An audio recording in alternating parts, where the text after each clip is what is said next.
here again. This is probably the coolest building I've ever done training in. And also the first one that there's been a tornado drill. Two Thank you for these memories. I hope you get a group photo in front of the courthouse later. I'm curious. Let's talk about our feelings. Now, how are you feeling from the training yesterday? Did you have any deep thoughts or revelations, or sort of what are you bringing today from what we learned yesterday or talked about? Anybody?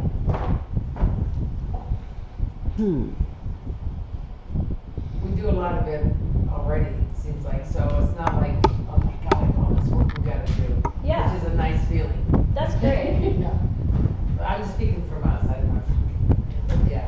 Yeah, that's awesome. We have like some of this stuff anyway, so. And we work with this population anyway, so it made me feel a lot better.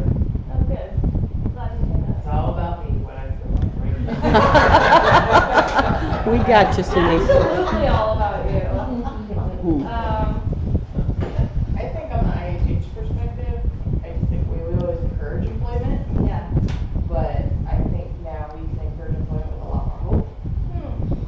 So, like, because so many people get jobs, like, Yeah, it's it's more of the model and everything, it just seems like it works well. And so I think we can give people more hope that they can get out there and work and be successful in something they enjoy doing.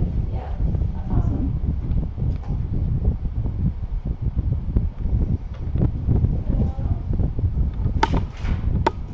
I feel a little overwhelmed because the financial component of it and what that looks like for grade funding across the rehab and Medicaid, HMCO and their processes in the region, that's daunting to me. Yeah. Plus, we have like 6 other things that we're supposed to be building simultaneously. Which New core has to services be that the overwhelming state for the providers mandated. too. Okay, yeah. No funding with them, but new core services. Right. And the pending children's system to boot. It's just one step at a time whenever you can take a step, right? Yeah, no, I feel you. I was excited and impressed with the partnership going on in the federal state. It really did seem like it wasn't new concepts or novel. It was really encouraging to see how well everybody is really trying to work together. So it's nice. Be a model for other parts of the state that Yes. maybe haven't done that so much. Yeah, that feels really good to me too. You know, where there's no like, I mean, everyone has like differences, or there's always like different kind of sticking points, but that there's already such a high level of respect and collaboration between different providers and whatever, and that you have a strong network and seem to like each other.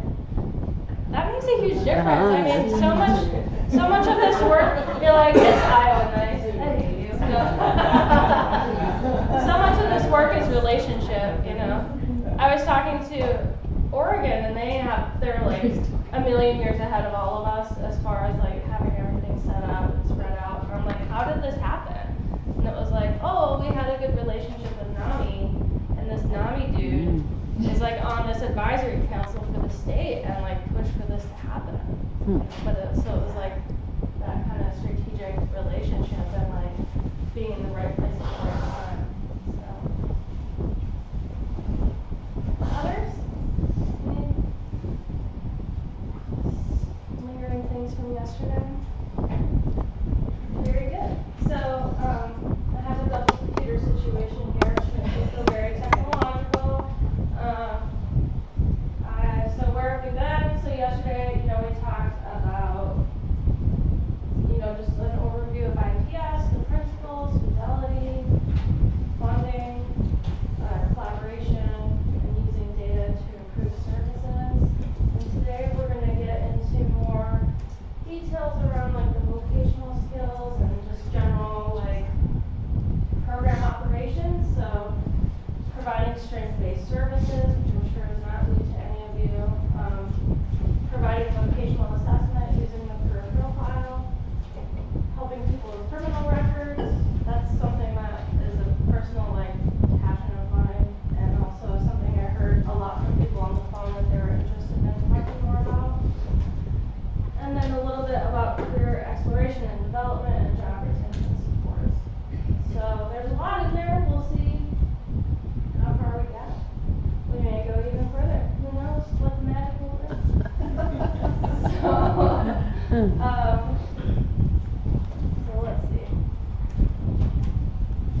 you laugh.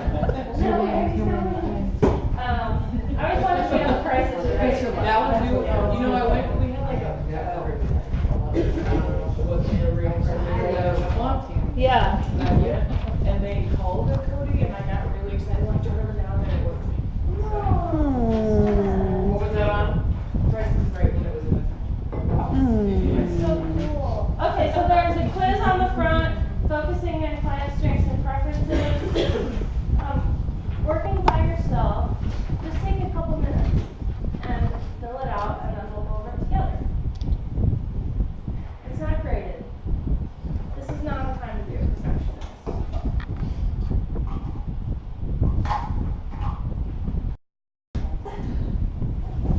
Let's do this stuff. Okay, let's go over it. Instant gratification. What did you get? Okay, remember one, which is not a helpful way to build a good relationship with someone? B is correct. Give a lot of advice based on your experience of finding a job. Why don't people like that? It's annoying. Yeah. Annoying, sorry. Yeah, I was gonna say, we were talking about your phone. That's okay. It happens. Yeah, people don't like it. It's better if they can come up with sort of their own advice or ask for your advice, and then you can give it. How about 2? Focusing on strengths is a bad idea because then people don't address the problems. False. When someone is unsure about their work role, how should the employment specialist respond? What do you think? You guys are geniuses. You should just go. Help the person explore their interests, experiences, and potential workplaces through conversation, information sharing, and visiting employers. Very good.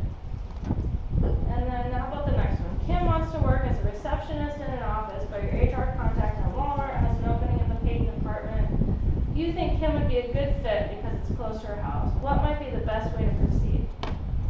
A. Did anybody get something other than A? I started with C and then switched to A. I put a question mark with it. Yeah. This is more like a conversation question here.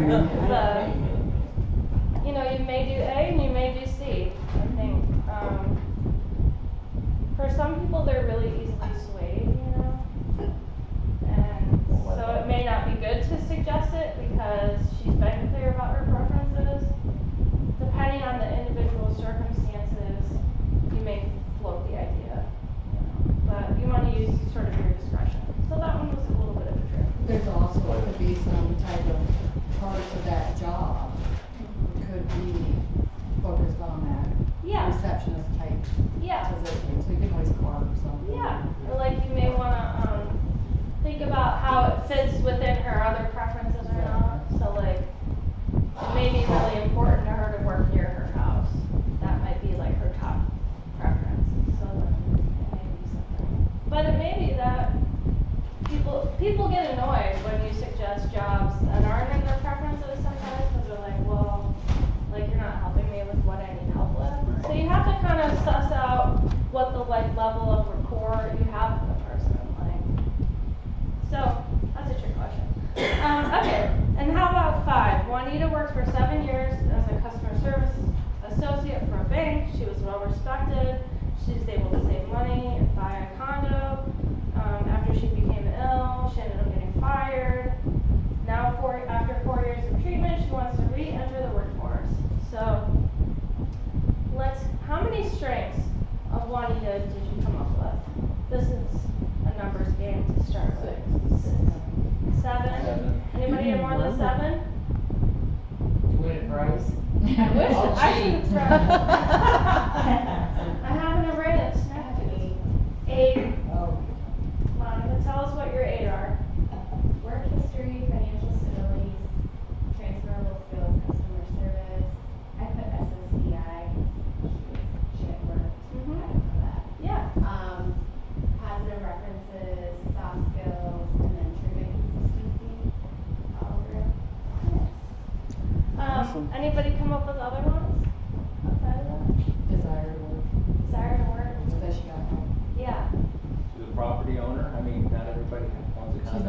homes. Yeah. Yeah. I'm not a property owner, it's a high level of responsibility. I can't admit to that. They will ask you on some applications how long you live there. I mean, Yeah. some some applications that we've done for jobs, which I always thought was interesting, but they'll ask you. That's Stability. The fact that she was willing to get treatment and stuck with it for 4 years was Yeah, commendable. totally. You guys are great. Well, I think, with Juanita, this can be a helpful tool, like, especially if you have those folks that you're working with who like are kind of high needs or have a lot of problems or have been kind of stuck, like to do this kind of brainstorming as a team, to help your staff where it's like, let's make a list of her strengths or this person's strengths, and like having people maybe like focus on that, shift their mindset a little if it's not already strength based, can provide an opening for like new ideas about stuff to do. We do this exercise in the online course where we have people like talk to other folks on the treatment team or natural supports or whatever, and it's like, what are this person's strengths, and based on these strengths, what are some new strategies to try? So I encourage you to try it. So let's see, what else is on here? Okay. So I know that this is not new to any of you, but I'm curious to hear.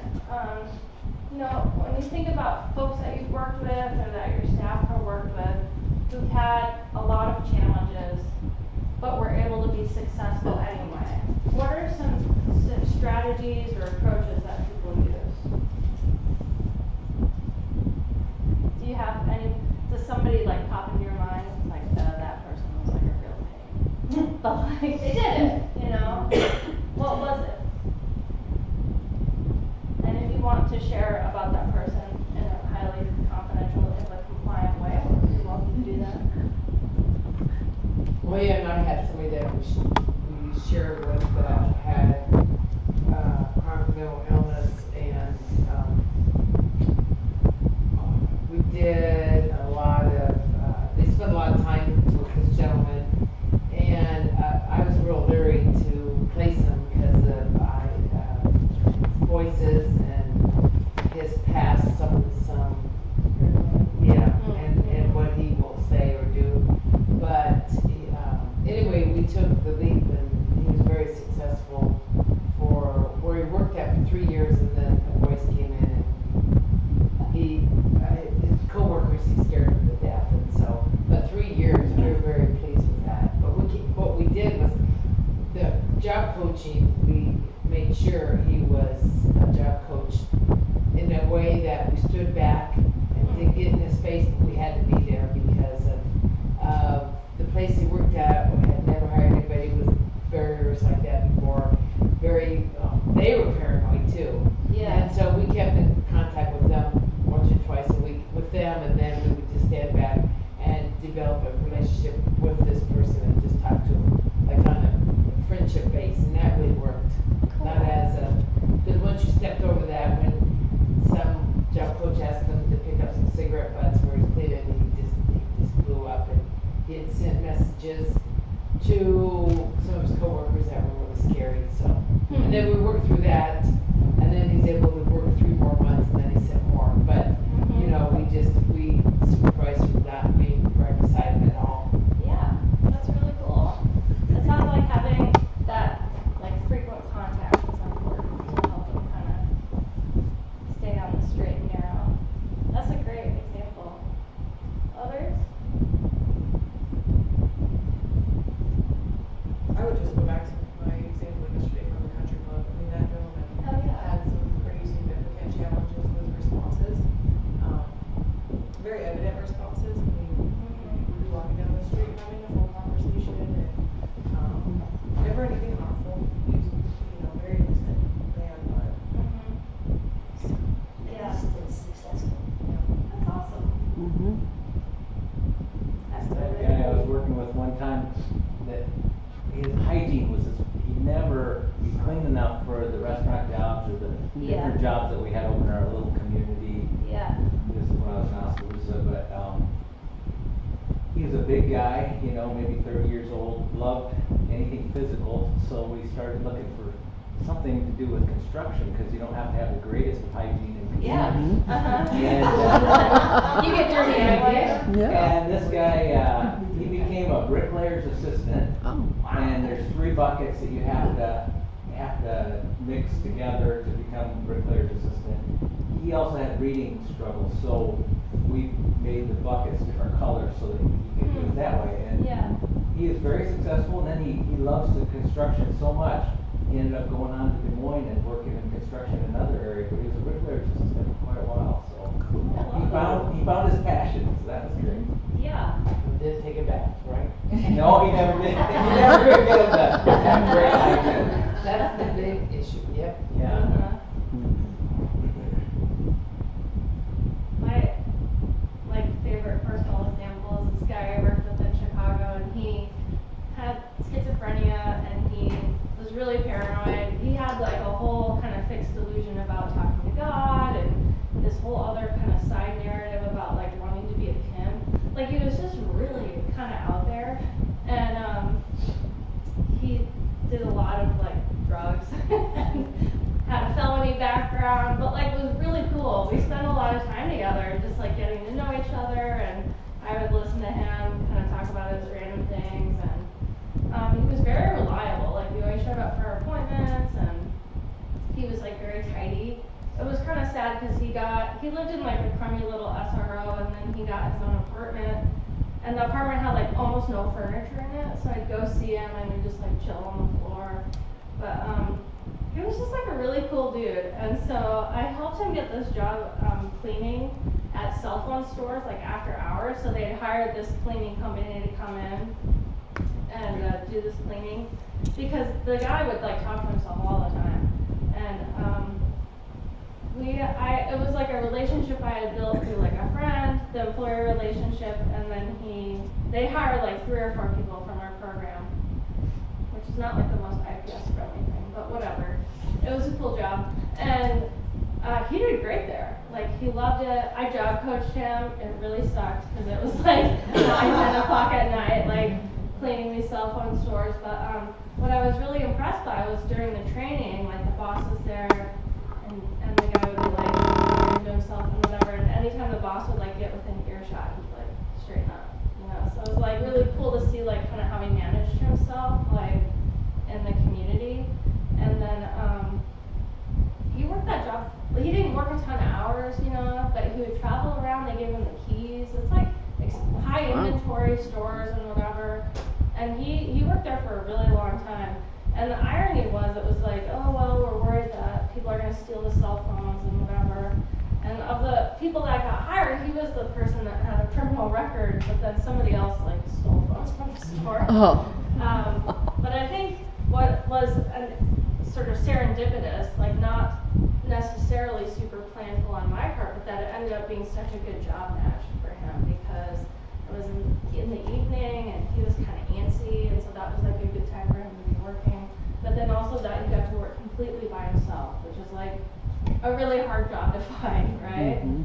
And that he was really responsible. So, but I mean, he like did drugs, you know, he took no meds, he did a bunch of drugs, but like, he was great. So it was, yeah, I have really like fond memories of that guy. We had one really similar to that too, where we, you know, she, very friendly, outgoing, but pretty paranoid, and had a really difficult time if there were other people around. Not because she's gonna be around other people, but she's the focus. I mean, she's want to talk about whatever it was. And so we actually found her a job early morning, which was kind of her time frame, cleaning the movie theaters before Oh, the movie yeah. just came in. So, and she's still doing that for like 2.5 years. Cool. She works by herself, and she goes in and does it. She kind of makes her own hours. She's got keys to all the theaters, helps herself to pop. Perks of the job.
like 50, 60 years old, and so, his like, some of his more dynamic symptoms were like really stable. And I learned that from like the psychiatrists are talking about how, like as people with schizophrenia age, like a lot of those symptoms just become more stable. So he had these really fixed delusions, and he, had this like whole kind of side narrative or reality going on, but like the psychiatrist was like, I don't really know that medication would help him, So that was interesting to me. In general, I think that the more problems somebody has, like the closer you have to work together, and the more, not risk, but just there's sort of more challenges that can arise. But for people that I've seen and kind of, it's like, it's this meandering process, and I've seen a fair number of people where they're so motivated around their job, like, they're like, okay, I'll take medication now. Even though I haven't been willing to do it, my job is so important to me that I will, like, take it so I can focus at work. Or take a shower or whatever. Like, the goal around work can sort of organize them in other areas that they've been unwilling to do. And I actually haven't seen a lot of people where they'll, like, stop using drugs or alcohol, but I've seen a ton of people, like, more like harm reduction, like manage their use. And that I think is great. I mean, I'm not a fan of drugs and alcohol, but like, I think I know a ton of people without mental illness who use drugs and alcohol on a regular basis and work and live their lives, and so, I think it's really important that they're honest with that too, because you go to get a job and they're gonna do a drug test, yeah. oh, I haven't used it for whatever, and the drug test comes back, and it's like, nice. Right. Yeah. Right. There's so much shame around it. I think people just are habituated to lie. If I'm honest, it's never gonna work out. But then you have an employer that says, hey. Yeah. Anybody have other thoughts related to I also had a client that had sexual abuse past, and ended up making it inappropriate with a child Oh, that dang. we had job development for, and of course lost the job. Wanted to come back in 6 more months, and I said that we're not ready to work with him because he hadn't had any therapy or treatment for it. So we were in a psychiatrist-based opinion on that before we would support him. I think that none of these things are easy, and it's a Pollyanna-ish, like, naive mentality to say, oh, we should just help that person, everything's cool, it's like, these are real risks and like high stakes for people. So we want to have a stance of like being strength-based, and also, but like we also live in reality, right? So I think one of the things we've tried to do with regard to that is, with some of this conversation, is be a little more gray with our eligibility criteria, because I guess, is there a difference between using meth yesterday and using marijuana 2 weeks ago? Yes, but is your drug test still going to come out positive? I mean, that's where we're, or sex offenders, you can improperly expose yourself on the night of heavy drinking and end up on that. There's just, so we're trying to be a little more gray in that, so that the people we can serve. And then I've seen some of the negative effects of someone just kind of quitting a lot of that drug and alcohol cold turkey when that was their medication, and then things just spiral. yeah, And it actually has a really negative outcome. yeah, that's a great point. Don't have like formal I learned all of my stuff like on the job, and when I learned about all the different side effects of medications that people take, there's a reason why people like almost like I read this thing, it was like in 2 years of a sample of people with schizophrenia, like none of them were on medication by the end. There's like very, very few.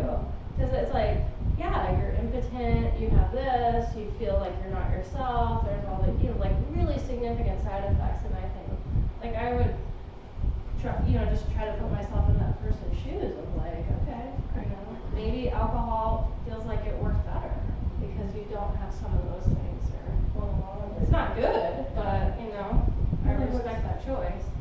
Schizophrenia, I mean, I think some of what's been identified too is that if they're medicated and the voices go away, then the depression sets in, because then they're very alone. Yeah. Voices are not there to keep them company, so it's kind of that, where you find that happy medium. Yeah.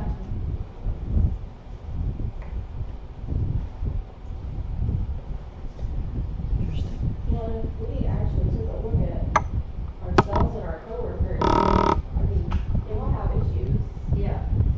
right? The more professional jobs I got as I have moved through my career, the less often we do drug testing and, you know what I mean? Yeah. So it's like, this entry level job, What freedom you have. well, I remember, like, I had a dude that had 4 interviews to work at Walmart, and a background check, and this and that, and a 2-hour application. And like, straight up 2 weeks ago, I was like interviewing somebody for my own company for a research assistant position. We had like 1 half-hour interview. I was like, oh, I think we want to do a second interview, and our HR person's like, wow. I'm like, okay, but there really are different standards. Yeah. Like, I worked in Oakland, it's like, everybody's high, right? Not me, I'm boring, but like, all of my coworkers were like using drugs, smoking pot or whatever. That's like, or how can functioning alcoholics. yeah, functioning, like partying every night, everyone's like 24 or whatever. And, they may have like some kind of level of like mental health issue.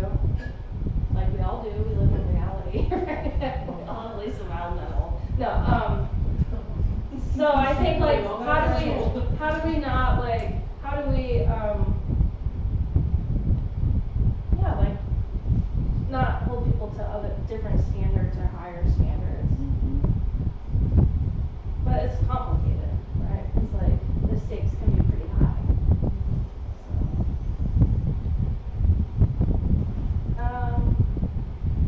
For me, a lot of like what shifted my perspective over time was just seeing people be successful in whatever their situations were. Or I was like, oh, I guess that is possible to like, work and do well and have all these problems. Right? And I see how work really like changes a person's life for the better. And over time, it helped them be more stable. Because we know that people who become steady workers use less mental health treatment. They feel better. That's not true for everyone, but like the trajectory overall. So. We had a situation once that they did at their place of employment random drug testing. Oh. And this gentleman worked there for about 6 years, and they had documentation why he was chosen, and anyway he lost his job, and so we got the printout what was in the system. I said, oh, because he's on mental health medication. Well, no, he had cocaine in there too, so I couldn't fight that. Yeah, that was a bummer because he I suspected he did drugs. I don't ask, but that's not mine. But, I think, oh no, it's his medication. Yeah. So, I was able. Yeah. Yeah. It's really hard for people not to lie about their drug and alcohol use and criminal, like things that they always get. They know that people judge them for, kick them out of services or whatever. And it's hard not to believe them all the time. Trusting. Yeah. At one point I was like screening people to be in our program. They had to have a criminal record. And so I'd be like on the phone, like, do you have a criminal record? Nope. They're like, no. I'm like, well, in this case it's a good thing. They're like, oh yeah, totally. I'm like, 5 felonies.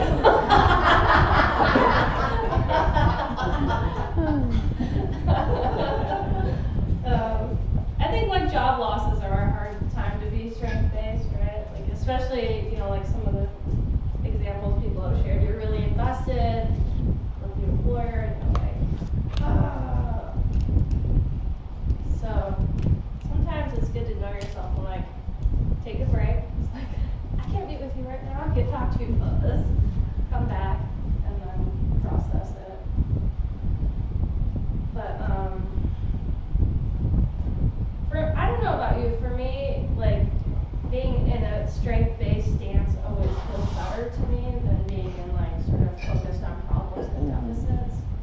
So when I learned about this or like got into it, I was like this is an approach that feels really good to me. And especially because so many people are like demoralized and don't have a lot of hope, to be able to really be like a cheerleader and offer encouragement. I used to make a newsletter for our county in California, and I did all the interviews for like client success stories. And I just could not love it anymore. It's like so fun to talk to people. But every single person I ever interviewed, probably like over 20 people, they all were like my employment specialists. They believed in me. They like encouraged me. They were a cheerleader for me, and that was like something that made like all the difference. Because looking for a job sucks. Like no matter if you're, you know, in an employment for like, it's really nerve-wracking. And so to have somebody cheering you on and really seeing that good part is really powerful. Okay, so I think everyone, myself, is like, I like to think that I'm strength-based. How can you tell that you're focused on what's most important to your client, and what are signs that you're not? Anybody have a sort of criteria? Yeah, we've had job candidates who have helped get a job and it's costed $4,000. So we've done all these assessments and coaching and everything, and then they'll say, I don't like it. And we're like, well, you're gonna work there for 2 more months, you know, to see how it pans out and just get the stability on your resume and all those things. So even if they're saying like, I can't do it, I don't wanna go, I'm gonna quit, we try and convince them that sticking it out is a good thing. And so I don't know if that's really not listening to them. I hope it's not manipulative, but we have their best interest in mind when we're trying to convince them to stick it out. Unless there's something going on that's a safety issue or something. But That's great. Yeah, I think sometimes people are their own worst enemies, so they wig out really early and they're like, this isn't gonna work out, I have to quit. They love you, you know? So if you can help them kind of hang in there, you know, they can work through some of that and then they'll really like it. Yeah. And maybe that's part of like sort of building a work tolerance of like, this isn't what I expected, but maybe what I expected wasn't super reality based, and so just having that kind of exposure would be useful. Do you find that people like that, or generally after the fact, like glad they did that? Stuck it out? usually, yeah. Yeah. Yeah, that's good. Yep. I met one dude and it was like, he job coached somebody for years at this place, and it was like the bulk of the job coaching was just convincing the person to stay on the job even though he didn't like it. And I was like, maybe you should just help the dude find a new job that he likes, you know? So he felt badly about that. Like he was like, I don't feel right like continuing to like try to convince this person to stay at their job when they don't want to do it. I just thought that was really interesting power dynamic, or like a weird dynamic. It's like, why does the person just quit? Or whatever. It was like their own issues. Maybe it's a Midwest thing, but we're taught to stick things out, you know, Yeah. when it's hard. Mm-hmm. Who hasn't had a job they didn't like, but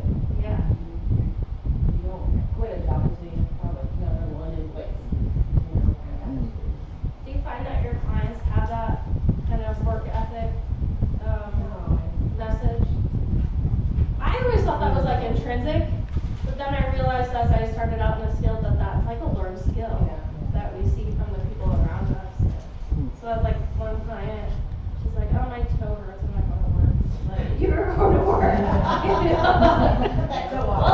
to the dream. Nobody wants to go to work, everybody goes, nobody wants to get there.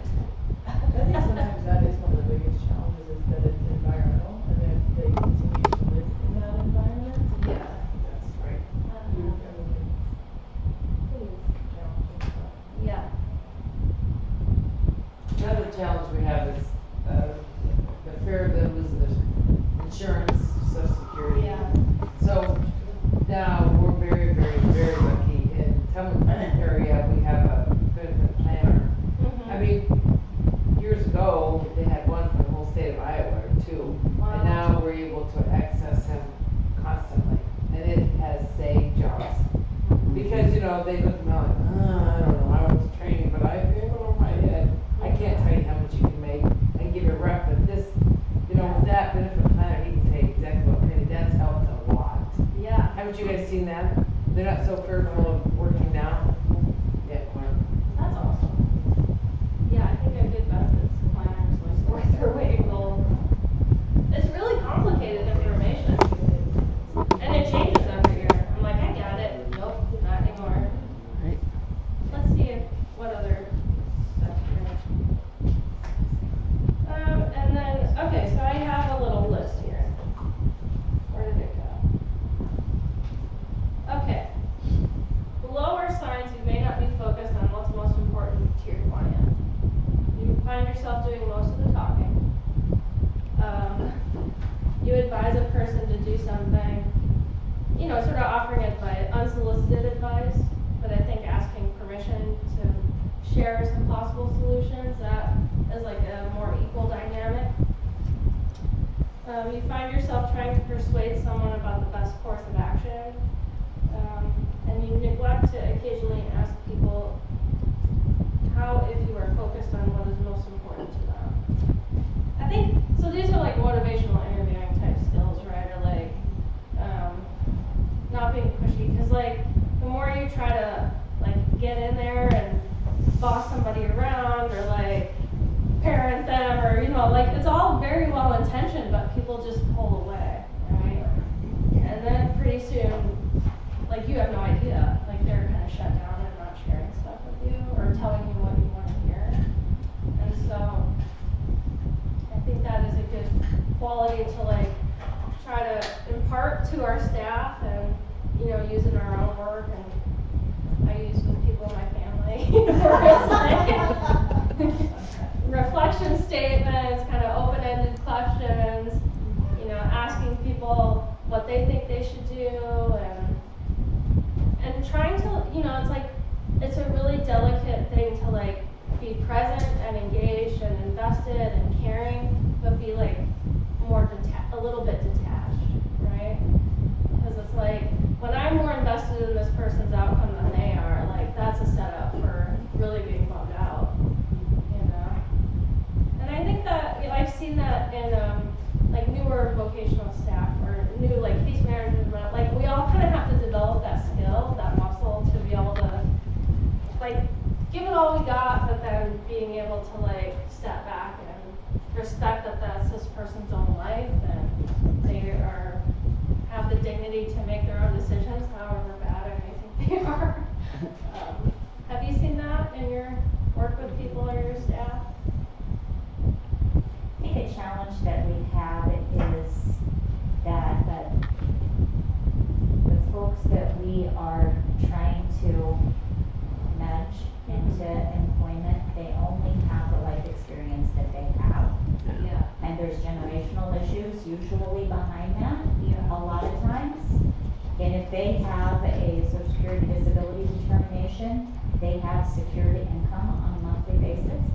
And I'm not gonna lie, if I had security income on a monthly basis, I don't know that I would continue doing some of the things that I have to do that are components of my job. Yeah.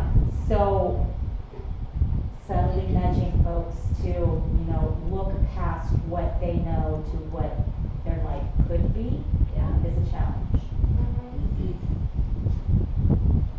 I think sharing success stories or like having like clients speak about their experiences work, that can be really powerful kind of sideways way to address that.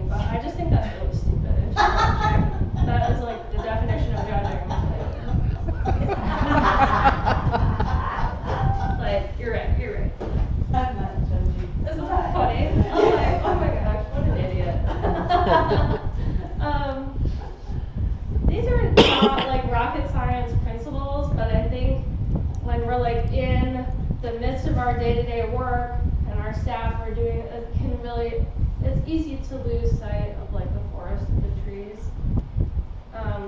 So some points to remember, you know, like any kind of human service relationship, you know, respect and empowerment are key tenets of IPS, or relationships in IPS.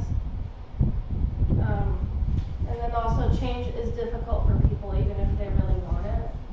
So that's where, you know, having some compassion in the really like painful meandering path that some people take to getting to their goals, like, yeah, I mean, how many New Year's resolutions have I made that I never keep, and, you know, finally get around to doing it, whatever it is, it's like not as hard as I thought it would be, but, and then focusing on someone's strengths helps them be more successful. So, what's your take on your team or the folks that you're working with? Do you feel like it's an area of continued growth for your staff to focus on strengths, or do you feel like your team is like pretty good with that? Is it varied?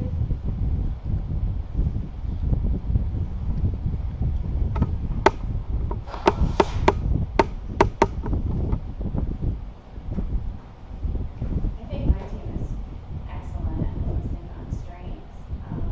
I do think that people can have compassion fatigue and it can wear you out, you know, if there are setbacks and they take it really personally. It's like, I mean, I think we all care a lot and it's hard, you know, to keep it up if someone's not meeting you in the middle.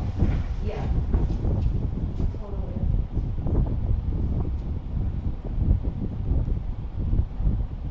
I think sometimes it is hard to maintain that strength-based while also performing your job duties in a very medical model that is deficit-driven. And if you're too well, we're not helping you anymore. Yeah. It's really confusing. Yeah. Congratulations, you're all on your own. Until you fail. And then maybe we'll come back. Yeah. I worked with this program and they had somebody who got a really good job and she'd been like marginally homeless and whatever. She was on like expanded Medicaid, so she made too much money and they kicked her off immediately. So it's like she got this job, she was doing great, and then she lost all of her services and supports. It's like, this is such a freaking trap, you know? It's really short-sighted, but it's true, yeah. The medical model does not acknowledge chronic conditions very well. Yeah. That chronic means chronic. It doesn't go away. Yeah. And sometimes the best a person can be is with the supports that are facilitated, associated with whatever the chronic condition is. And then stripping it away is only going to exacerbate the original chronic condition. Totally. Well, not that it's commonplace, but some of the other areas that our system kind of fails our clients is, you know, I know a lot of people who work past the age of 65 or 67 have a choice. Yeah. It doesn't mean they have to retire at that point, it's just an option. But for our clients, I mean, we had a woman working at Burger King full-time doing amazing. It was her choice, she wanted to work there. She turned 65, they said, you've got 3 months and we're no longer doing support. So we got some county funding to assist that. They're like, well, she's at retirement age. But she wanted to continue working and she has. Yeah. We still stop in, completely unpaid and unfunded, just to make sure she's successful, but Yeah. that's one of those. Kind of system level traps or whatever. Yeah. Okay, so if you flip over your quiz, there are some scenarios on the back based on my real life experiences, probably yours too. And we're just gonna ride this out until we have to go in the vault. So, pick a partner or like work in a group of 3 at your table and like pick 1 or 2 of these and like work on it. So, you know, what are ways that you can use a strength-based approach with this client that you're working with, and what would be your response to the issues presented? So just like work on 1 or 2 for for 5-10 minutes and then we'll share and then we'll go all hang out in the vault. We'll bring a little pack of cookies or something. What you guys got? Did anybody do the first one?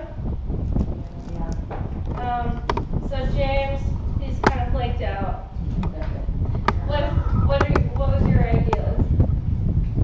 We would probably call a team meeting and just find some type of motivator to get back in, start over. Of course, a lot of us use a more honest, direct approach, to reestablish those relationships and then, find some positives that actually got the interview and how to learn from them. Yeah. Perfect. How about Mike? Mike had a conflict with your colleague and dropped out, and now he wants to look for a job again, so now he's working with you. Something. I hope not. No one's taking cover with that. I was like, that just doesn't seem very threatening. And he's like, "Liar." Where is that phone? That's right, it's a landline. Oh, wow, we're not used to that, are we? That's like, what's that? That's a phone. It's the Danville State something. Right? Did anybody do the second one? Yeah, we did. Yeah? What'd you put? We encourage him to try ideas again, to find a better job fit, Yeah. and acknowledge that he had that conflict with your colleague, and that that's sometimes normal not to always get along with your coworkers. Yeah. So it's not to get discouraged. Yeah. And you have to address it because we've all gone through it, personality conflicts, and so, don't dwell on it, but you gotta address it, you have to. Yeah. Well, it's like, and sometimes, like, people are more sensitive to other things, right? Like, things that are a deal breaker for someone, it's like more tolerable for someone else, and so. I always like that strategy of just kind of shifting people around a little. It's like a cognitive, like, concentration test, right? Like, so it's like, I'm gonna fix it. This is really got truth in it for us. Yes. I'm sorry.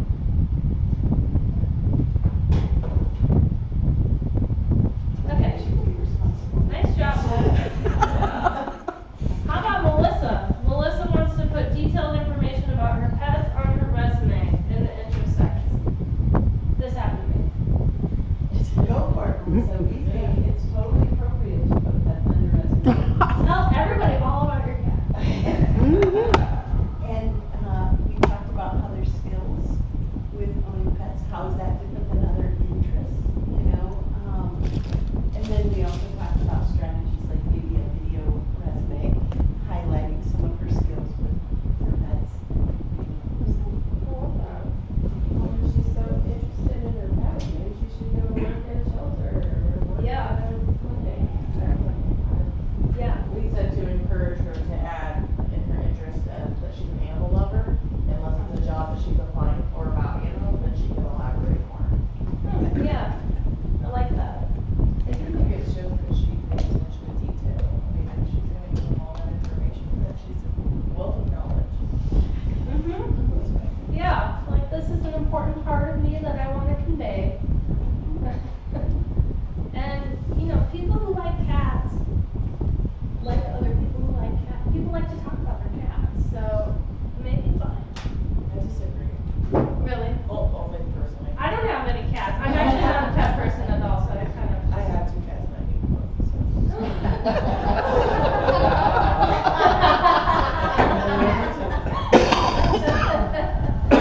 What's a straight-faced approach we take to Cody? Tolerate them. It is a tolerance, yes. Let's go today. They're 10 and 11, I've had them forever. Oh, they live forever. Aware. I'm aware.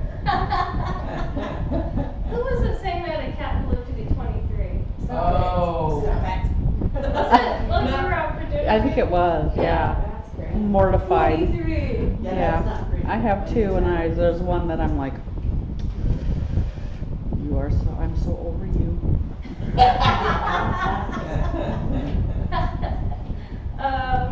Did anybody do the next one? Julio's doing a parole program, and it's 45 minutes from your office.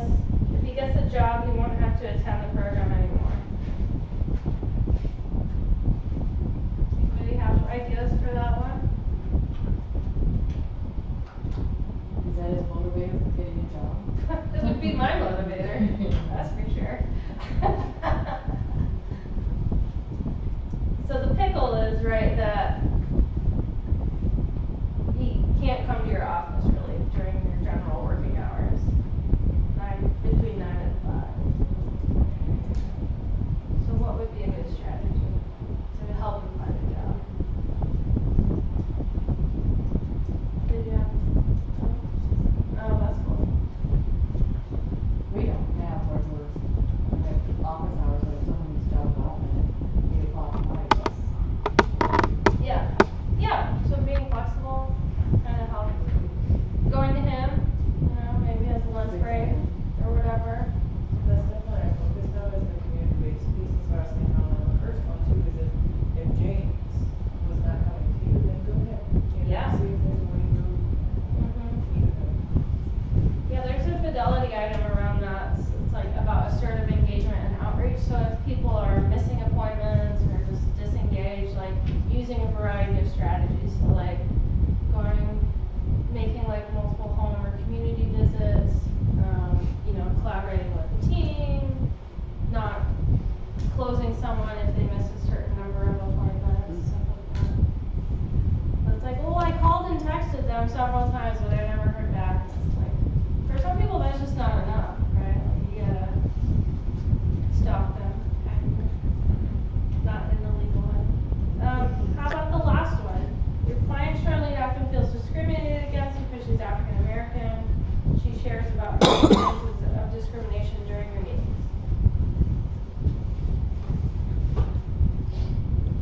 Then we did talk about this one and just maybe we want to connect her with someone who shares background or experiences. If you've got a pool of staff providing this service, then connecting her with someone that needs that, or even community resources to help. But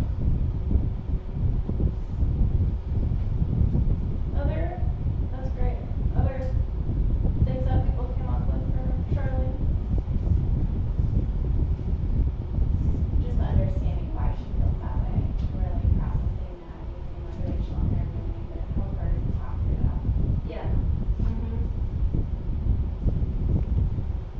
Yeah, it ends up being sort of a cultural sensitivity thing too, where it's like, I can't judge that you're being discriminated against. Like, I'm not having that experience, but I'm white, right? Like in a white area. So, respecting and acknowledging, like, we also have clients that use their disability as, a means for them to think they're being discriminated against also. So, you have to address it, yeah. and talk through it. It's really tricky, because I think like when you're in a disadvantaged position like that, you experience a lot of discrimination, and that makes you more sensitive to like perceiving it, right? But if you're not, if that's not my experience, right, like I'm like, they seem fine, but that can be not true. It's like true from my position of privilege, but not true, or it's like people experiencing like microaggression or just different, things that seem more subtle to me or to that person, but that really impact them. So, yeah, great. Well, A plus, plus, plus. We're gonna huddle in the ball at some point here, but we'll just take a couple minute break and then we'll move into talking more about the career profile. Move into talking about the career profile. So I passed out some post-it notes and markers, and what I'd like you to do in your tables or pairs or whatever, people in close proximity to you. I want to brainstorm a list of the type of information that you need to know about someone in order to make a good job match. Before helping them. So look at if you want to write one thing on each post-it, and then we're going to stick them all up on the wall because it's fun. So we'll do that for a couple minutes, and then we'll share. So information that you wanna know about them. Yeah, like things that are helpful to know about someone in order to like do your job well, helping them get work.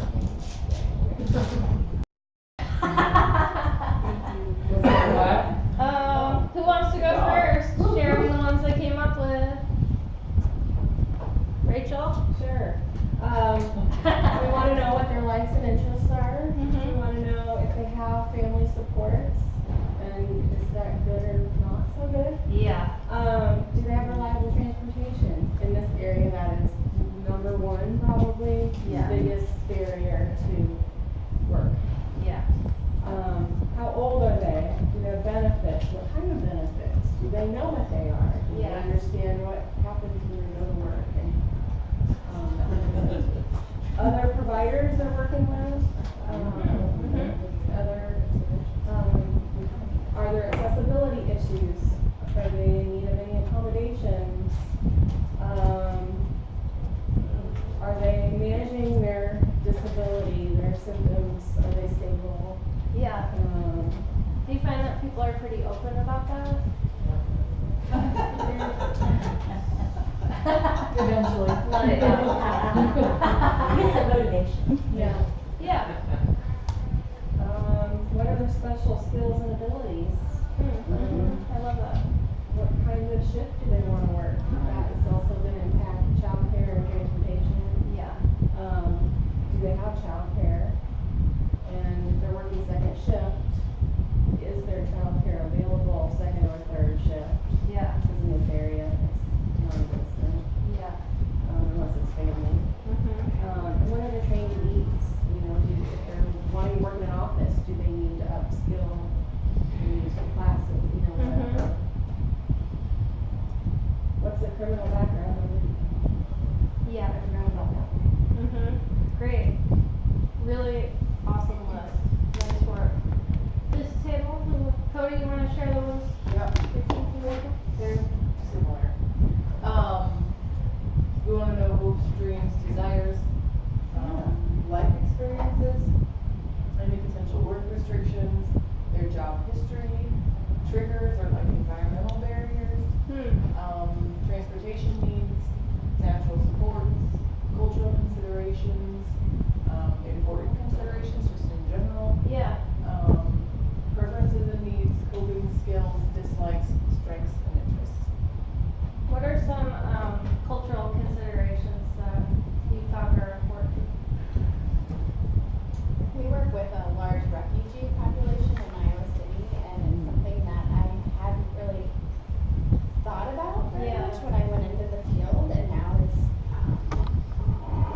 a big part of my job is trying to navigate through some of those cultural considerations. And you know, you've got someone who doesn't speak English, and they also have a disability, and they won't work on Sundays. You know, so what do you do? Different traditions and holidays and dress. Yeah. Yeah, that's all really important. Perfect. Nice job. So we want to learn, like, the more information we have, the better, right? To a point. I was like auditing this one kind of intake assessment thing, and they were asking people if they'd ever been pregnant and like had any miscarriages. I was like, how is it relevant at all? And they're like, it could be relevant. What? I was like, what? Is it even legal to ask? Right. It just made me mad. I'm like, you want to know because you want to know, but like, you don't need to know. Right? So that's a total sidebar. So it's the beginning of meeting with someone is an important time, right? Like we're building the relationship, we're trying to get to know people. In IPS, we're trying to get things moving, relatively quickly, but we need to take time to get to know someone and figure out, what's gonna be the best match for them. And it almost, like, a lot of it relies on people's self-report. So that's where the relationship building is really important. We use a document called a career profile. It's probably very similar to what you use already in your program. So we'll be talking about that, like what looks similar, what looks different. It's normally a little bit prettier, like it has these gray bars to like separate the sections, but I printed it in black and white and so it didn't show up. So this is the document. You all know it's not helpful to sit down and just like ask it. Oh yeah, sure. Ask somebody a million questions and expect that they're going to be really into that. So it is meant to be, a living document, something that you're adding to over time. So, we get to know each person individually.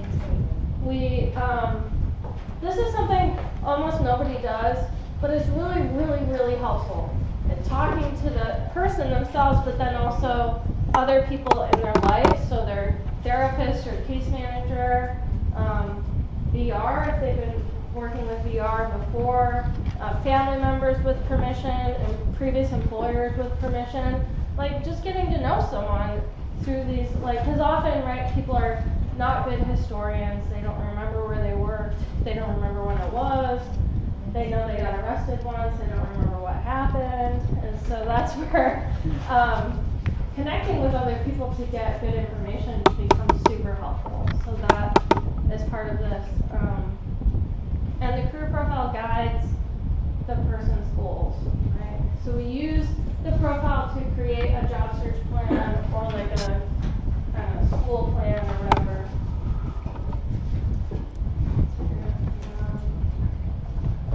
So I worked with a group of trainers and we made this career profile tip sheet. I didn't bring it, but you can find it on our website or I can send it to you. And this is obvious. I know that I'm like preaching to the choir here, so this is sort of knowledge to impart to your staff. But beginning by listening, learning, and building trust. Chit-chatting, talking, learning about what people are interested in. It can be really hard if you're doing a whole slew of intake paperwork, right? People can just get into the mindset that the career profile is just like another thing you need to fill out really fast so you can get into the work that you're doing. But I think if it's used in its sort of intended purpose, it ends up being super helpful, like for the rest of the time that you're working with someone. So some of the tips here are like, listening with openness and curiosity to the person's story. People may be kind of going on this meandering path. It's like go along for the ride, see what they, see what they end up sharing, and then, if they don't share anything of interest, at least you're respecting them and listening to them, and that's really powerful to people, right? A friend of mine in California, she's living at this like retreat center this year, like a Buddhist kind of Zen thing. And I had this phone call with her, and it was really interesting because normally she's like, we're just like chat. But she has been like meditating and whatever, so she just like radically listened to me. And it was like, it felt so good, like I haven't had that. Like it was really unexpected because it's not like generally part of her personality. But like I left her home, she's such a good friend. Like, I know she doesn't really care about my toddler, but like she listened to me and really asked. And so it was, it's like super dorky, but I'm like, wow, it just feels really good to be listened to. And so maybe you or your clients will have that experience too. And using open-ended questions, being hospitable, so that can depend on the cultural where the person likes to be, you know, so I've met people like at a park or at a library or someplace near their house. I met this one guy for like a long time at like the grocery store Starbucks, you know, like he liked to go there, so like, oh, meet you there, it's cool. You know, obviously if you're getting like really deep and personal, but sometimes people are cool or there's like never anybody there or whatever. You know, offering water or tea or coffee.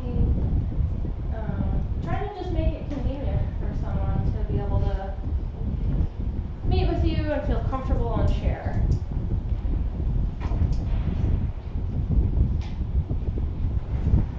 This is a different question. Sometimes it's like you can feel a little stuck on how to get started, you know, so I feel like if anything, like working in employment services for a long time has taught me how to be like a really good chit chatter. You know, and I kind of love making small talk. I never really used to, but now I'm like that annoying person at the airport, like, where are you going? You know? But straight up, on the bus down here, the bus from New Hampshire to Boston, I sat next to a lady who lived in a yurt in Vermont, and we were all born in the year of the rooster, and like, it was so funny talking to her, yeah. And she's like, I like to be aware of my footprint on the earth. And I was like, right on, sister.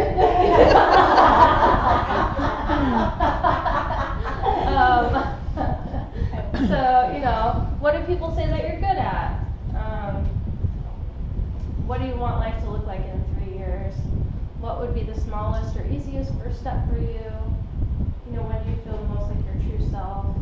So those questions are not on the career profile, but you may get information then that you can use on there. So, you know, if anything, I would say to encourage your staff to detach a little bit from like going through each question word for word and like I have to get this filled out today because we have to do these things. In general, I recommend just trying to get the profile done during the first month of service. And it may be that you don't even have the form with you, but you take some notes, and then later you go in and fill it out, or just you kind of carry it with you and fill it out as you go. So let's take a look at it. And I'm curious, so we'll just kind of go through each little section, and then we'll talk about, I'm curious to hear about how it relates to what you're currently doing. So the IPF Center has a career profile online. It's like much longer, but it's basically all these questions. And I consolidated them when I was in California into this, and people started filling it all out. Even though it was the same amount of questions, it felt like psychologically so much longer because they were arranged differently. So just to say, like, you can kind of format it however you want. And you can have it electronic, many sophisticated places, you know, will just put the different components in their electronic health record or whatever you do that. So, you know, demographics, work goals. What's your dream job? What do you want to do now? What don't you want to do? I love that question. Because you get people that like, they're broke, they want a job. I'll do anything. Like, nobody will do anything. I had one the other day said, you know, she liked janitorial services and she liked to do them, but she don't like toilets. She don't like to clean toilets. Fair enough. Me either. I love that. And job preferences, so these are some of the, you know, hours, shifts, how will you get to work, how far are you willing to travel, what's that going to be like. Do you ever, this was like, we had a cultural considerations section, and so I added that question in here. Do you have a preference about your supervisor being male or female? That can make a big difference for people. Or sometimes if people have like issues around age, like, you know, I don't want some like little twerp telling me what to do. Okay. So that's a really good job development. It's like, okay, this person's your age or whatever, they're not a little twerp. It's cool. Then there's a whole section on disclosure. How many of you you talk about disclosure. How do those conversations go? Like, how do you explain it to people? To employers or to the? To the client, yeah. Just, what are you willing to, disclose about why you're with me or why Yeah. why you're looking for a job? Do you find that most people will disclose on some level? Is that true for everyone? Some. Yeah. What do you do if someone's like, no way, I don't want to disclose at all? Do you do stuff for them behind the scenes? Or is They it? get assignments, you go, next week have 3 job references or something like that. Or Yeah. go talk to 3 people on Square. Yeah. I think you can, as long as they understand that if it ever becomes an issue, then they can always ask you to do more. Yeah. Like, if you don't disclose anything, or the employer maybe, there are times, I mean, we've had clients go get their own jobs, Yeah. and they still want us there as the support system. They don't necessarily wanna be tied to the disability, so they don't want the employer to know we're there. As long as they understand that you are there to support them, so if the need ever arises, that you'd be happy to step in and help them, whether it's communication, scheduling, whatever those barriers are. Yeah, that's great. I think that my colleague Sandy Reese, she taught me a lot about disclosure. Like it's actually like a pretty sophisticated counseling skill to be able to because it's so personal for people. Some people have experienced like major discrimination or stigma. They have their own like internalized stigma about their experiences. And they may have had like really bad experiences on either end, disclosing or not disclosing. So being able to like attend to that, to draw that out and help, and then not like push people, right? Like it's a very personal decision whether to disclose or not and like to what level. And sometimes people are sort of, they're used to kind of sharing a lot, like in a healthcare center context, either your vocational agency or whatever. And so like I've had clients where they're like go into way too much detail, right? So it's like it can kind of go either way. It's like, they don't need to know all that. But they're so used to like just being really open about it. So we have these like, advantages to disclosure, disadvantages to disclosure, things that are okay to share, things that are not okay to share. And then, do you want us to contact employers on your behalf? And if not, what would you like us to do to help you get a job? This used to be like on the 10th page, and I moved it to the first page because it's super important and people would like never get around to it. But it's an ongoing conversation too. Because sometimes it's like, well, I'm okay if you know the employer and you don't think it's going to be an issue for you to disclose, or like on a case-by-case basis. We have a more detailed disclosure worksheet that has that kind of like payoff matrix of like advantages and disadvantages to both, and then you help people decide. But it's worthwhile to be really attentive to this because it is like private health information we are likely going to be sharing, and so it's like the law. You want to get like really detailed about it, and then remember what it's okay to share or not.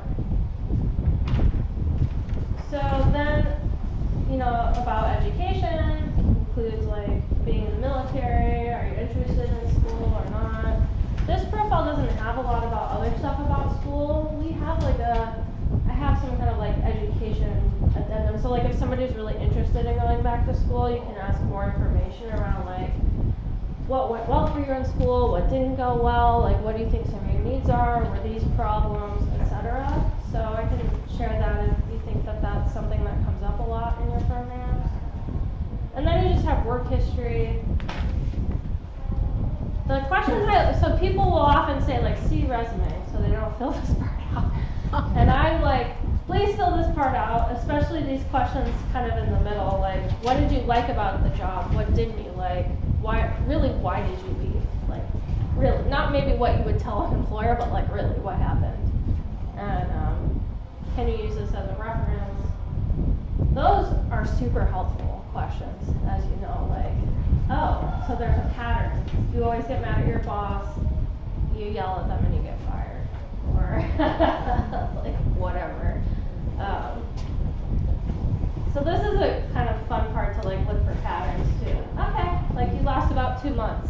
So that's something I want to think about for job retention support. How can we help this person hang in there longer than 2 months? And then about benefits, if people have a criminal record, it's really personal. People will often not tell you this, especially not right away. And then a bunch of questions around health. So mental health issues, how do you manage your wellness, possible accommodations, physical health issues, and then alcohol and drug use. So you can kind of like find out over time, and a lot of this stuff you may get like from the care manager or other people in their life. Like, yeah, they're not going to be honest with you, but they drink every day, or whatever. And then daily living, interests, where do you like to go, how well do you get along with people, who's in your support system, who do you want involved in your employment plan, and then work skills, networking contacts, information from other people, and just what do you think? How does this relate to what you currently do? Same? Pardon? I was trying to pull ours up on it. Because I don't use it I don't personally use it every day, so I'm not really sure. Yeah. It looks like what we get through folk rehab, and then we added, so this, it's almost the same thing. Oh, cool. Yeah, That's so a great. lot of information. I think there's an art to intake. I mean, I would consider this an intake because I'll sit down with new staff and like when I do an intake, I just have a conversation with them and then as they're talking, I fill in the boxes because I know where the boxes are and I flip around. But when you're new, you're like, okay, where do you like to go in your area? You know, it doesn't flow as naturally. And I'm like, no, that's not how you're doing it. So you're just gonna get to know the person. This is all this is. Yeah. It's really understanding where they've been and what they want to do and all the things to consider.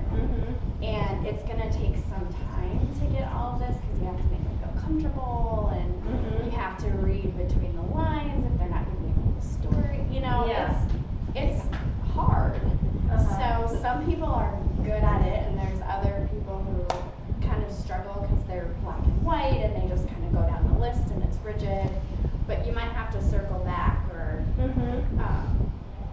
but I really like this. Yeah, I really like this. This is very good. And I think it asks questions that we ask in a different way. Yeah. We used to have like, do you have a place to bathe and shower? And like I did a training on the and everyone was like, I hate that question. I can't ask somebody that. It's so insulting. So like we work together to change it.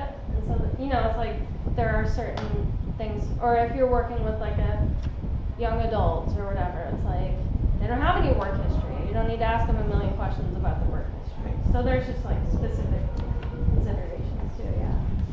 I would love it if you had like your slide up here, just as an addendum of going, here's some exploratory things that you could do to then capture information. You know, like it just gives an idea of what you talked about with not like literally going through it, but really exploring and engaging and paying attention and looking at multiple ways to gather the kind of information you need. So I just really love those questions and I like these as well. These are all from that tip sheet, which is just like one page. So it could be that you have that on here, or you know, as your staff are like using it, you have it on there as like a prompt.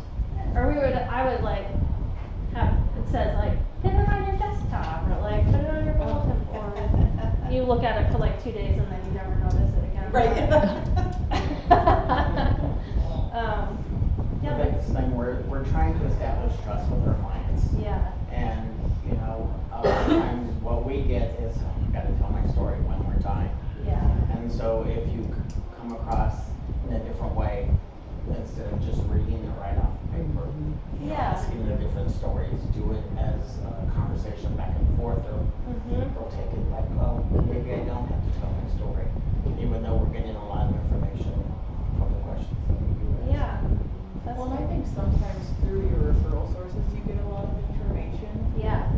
And so going through and putting some of that information on the paper first can lead to some of those questions. So, you know, to Yeah. verify, hey, one of the things I read in your social history was X. Is that accurate? I just wanna make sure I'm understanding the whole picture. Is there anything else you want me to know?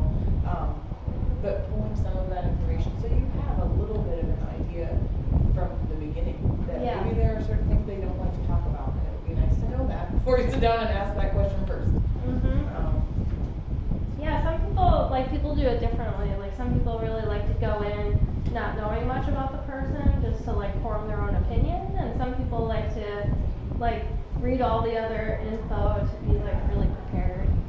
I think it just depends on your preferences.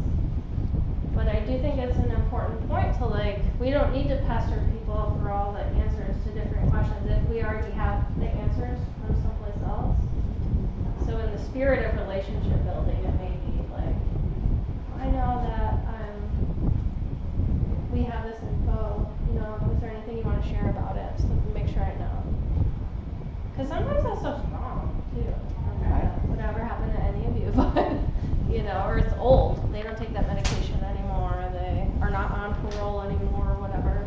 So yeah, it's great.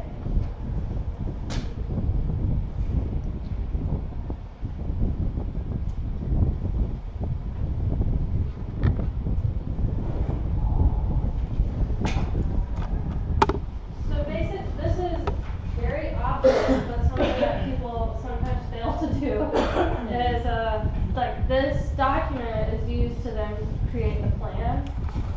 And so it's like if you check that this person needs benefits counseling, you put that on the plan that you're gonna link them to a benefits counselor. If they have identified they want their spouse involved in the plan, you put that on there that we're gonna need, or that they need to get a rap sheet or whatever. So sometimes it can be disconnected for staff of like what the point is. So I didn't put it in here, but we have like a sample job search plan. It's very simple. It's like, what are the top preferences?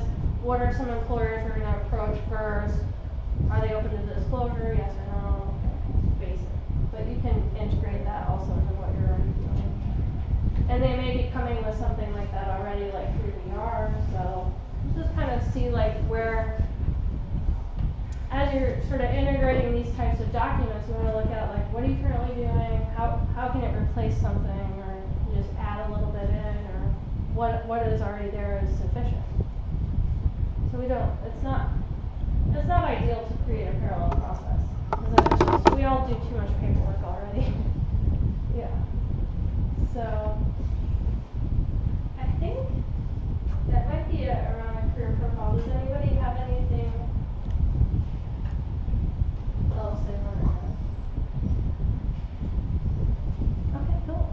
Well, it's really early, 11:10, so we can start doing the criminal record stuff and then go to lunch, or if you want to break now, it doesn't matter to me.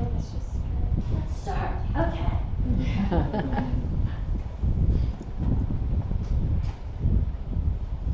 Okay, cool. So let's see. Look at if you had a recent felony for theft. Bank. That's a really good one. Any retail. Childcare. Any retail. Police officer. Police officer. Really good. Childcare. And name 3 jobs where you probably could get if you had a recent felony for theft. Walmart. Construction.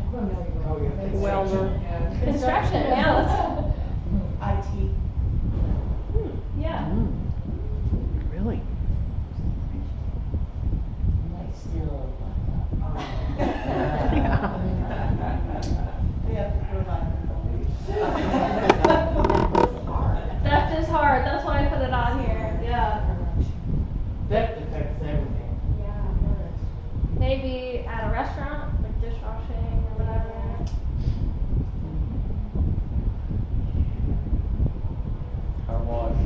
Car wash, oh, that's a good one.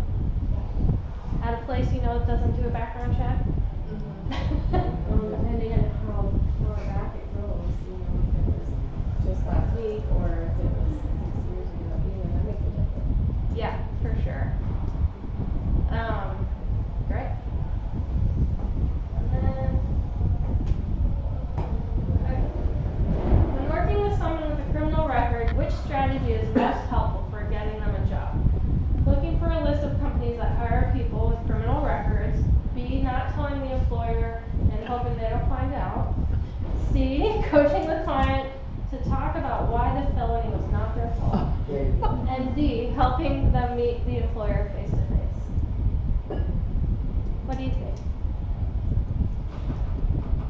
A and D. A and B. A and D?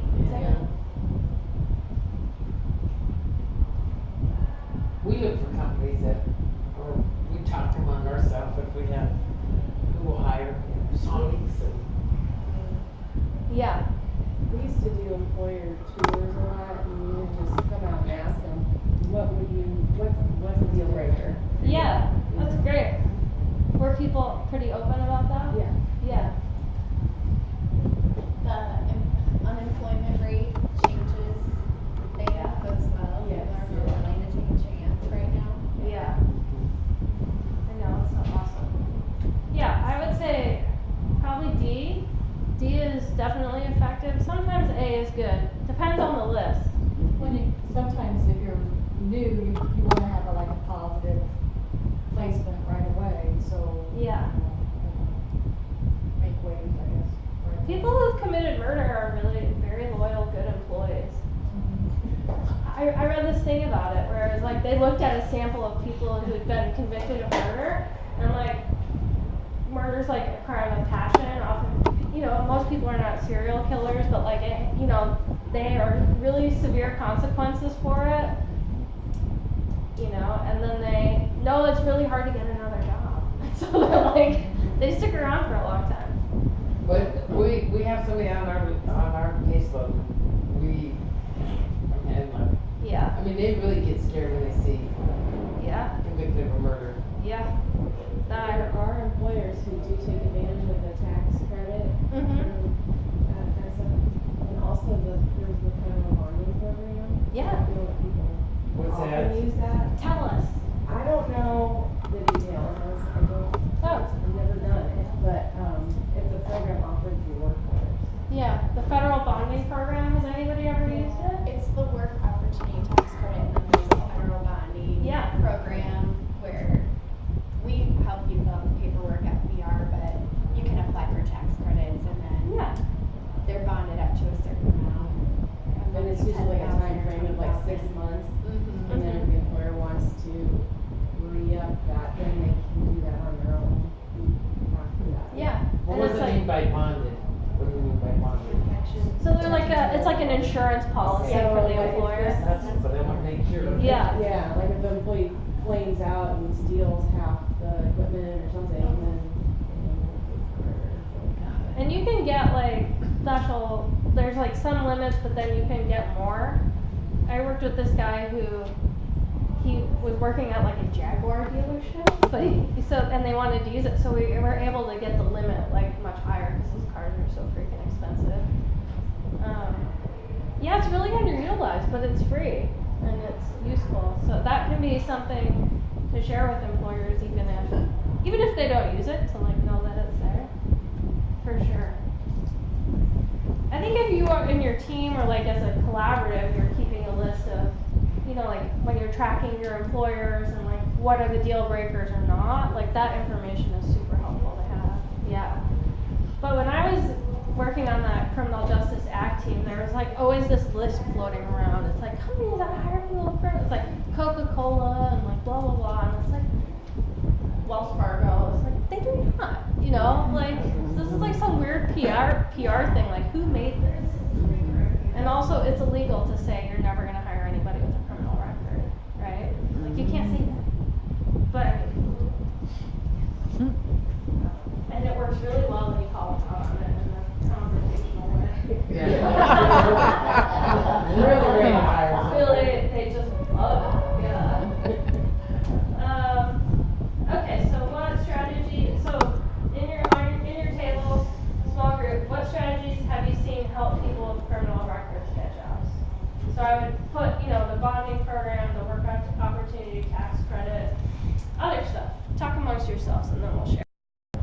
really deep conversations happening at both tables. I'm glad everybody solved this problem.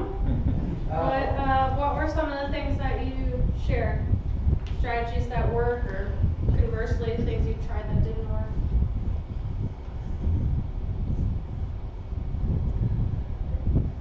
Pardon? Honesty? Yeah. With whom? It felt like the application process, face to face, kind of explaining, rehearsing what you're gonna say during the interview when that question comes up. Yeah. I think that's absolutely true. It doesn't really work to lie about it. I mean, it's No. super risky. They're gonna find it anyway. Yeah. And, you know, if it was a long time ago, if you can turn it into a positive learning experience. Yeah. This is what I've learned. I was really dumb and stupid at this point in my life, but I've changed. Yeah. Perfect. What we encourage them is don't put the blame on somebody else, like, oh, I was right in that car, and Right. I really didn't know, cause you know what, we're all people like, oh, bully. Yeah. Accountability. Yes. goes a long way. Yeah, taking responsibility for your actions. That can be really hard for people, because some people straight up think they were framed or whatever. So it's like, what can you say that feels honest to you, but then also indicates some level of like taking responsibility? Yeah. And I know what helps for us is having a established relationship with the business that's already, Yeah. been There's some trusting trust us, there, yes. yeah. For Mhm. faithfulness as well. Yeah. And look for self-employment opportunities sometimes too. I know one gal, when I was working in Pella as a job coach, there were limited opportunities, and one gal, she wasn't a criminal, but she had physical disabilities and couldn't get out of her house very much. Yeah. But she was really good at rug making, so we got her all the rug making material, and then they always had that tulip time once a year, and she would sell a lot of rugs at tulip time. Oh, fun. And that was her main source of income. She had her own business, but. That's so cool. I Yeah. love that. That's a great creative idea. Yeah. Yes, it is. Yeah. I worked with this dude who learned how to be a barber. They trained people to be barbers in prison, but then you couldn't be a barber with a criminal record. Like you couldn't get an occupational license to do it. So freaking dumb. And so he got these like side gigs at like assisted living facilities and like senior housing. So he'd like set up shop and then cut people's hair and they would pay him. So it was like, you know, this whole cash thing, but it's like self-employment, and he loved it. He was very personable. He would like, we'd be walking down the street, he's like, Jackie, do you like chicken? I'm like, yeah. He's like, then grab a hold of this wing. So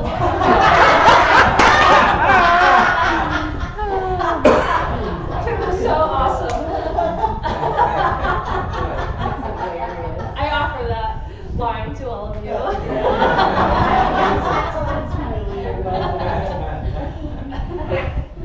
So yeah, exploring like different employment types of opportunities. Yeah, really good. Other things? Seen that worked or didn't work? I'm gonna go buy a rug when I go to. I know. I'm gonna buy a Do you know if rug, she's too. still doing it? I don't know for sure, because it's been over 15 years ago since I last saw her. Might be. She could be, she did it for a number of years, and so. We had somebody the other day too that, or a couple months ago, just couldn't, for reasons, but, anyway, we had to help him start up the mowing business. You know, a lot of people do that, but he's got less this long already.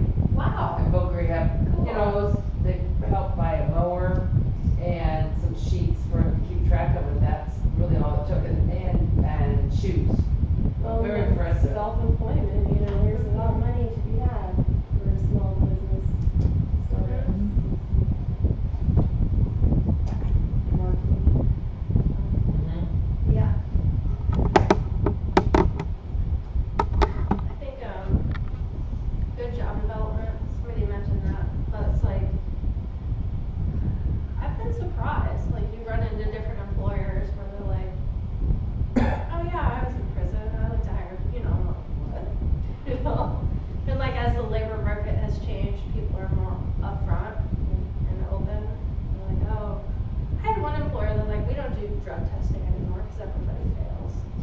I worked in a nursing home and they stopped doing, because all the CNAs Yeah. would come up positive every time, so they would lose everybody and have to, you know, what do crew.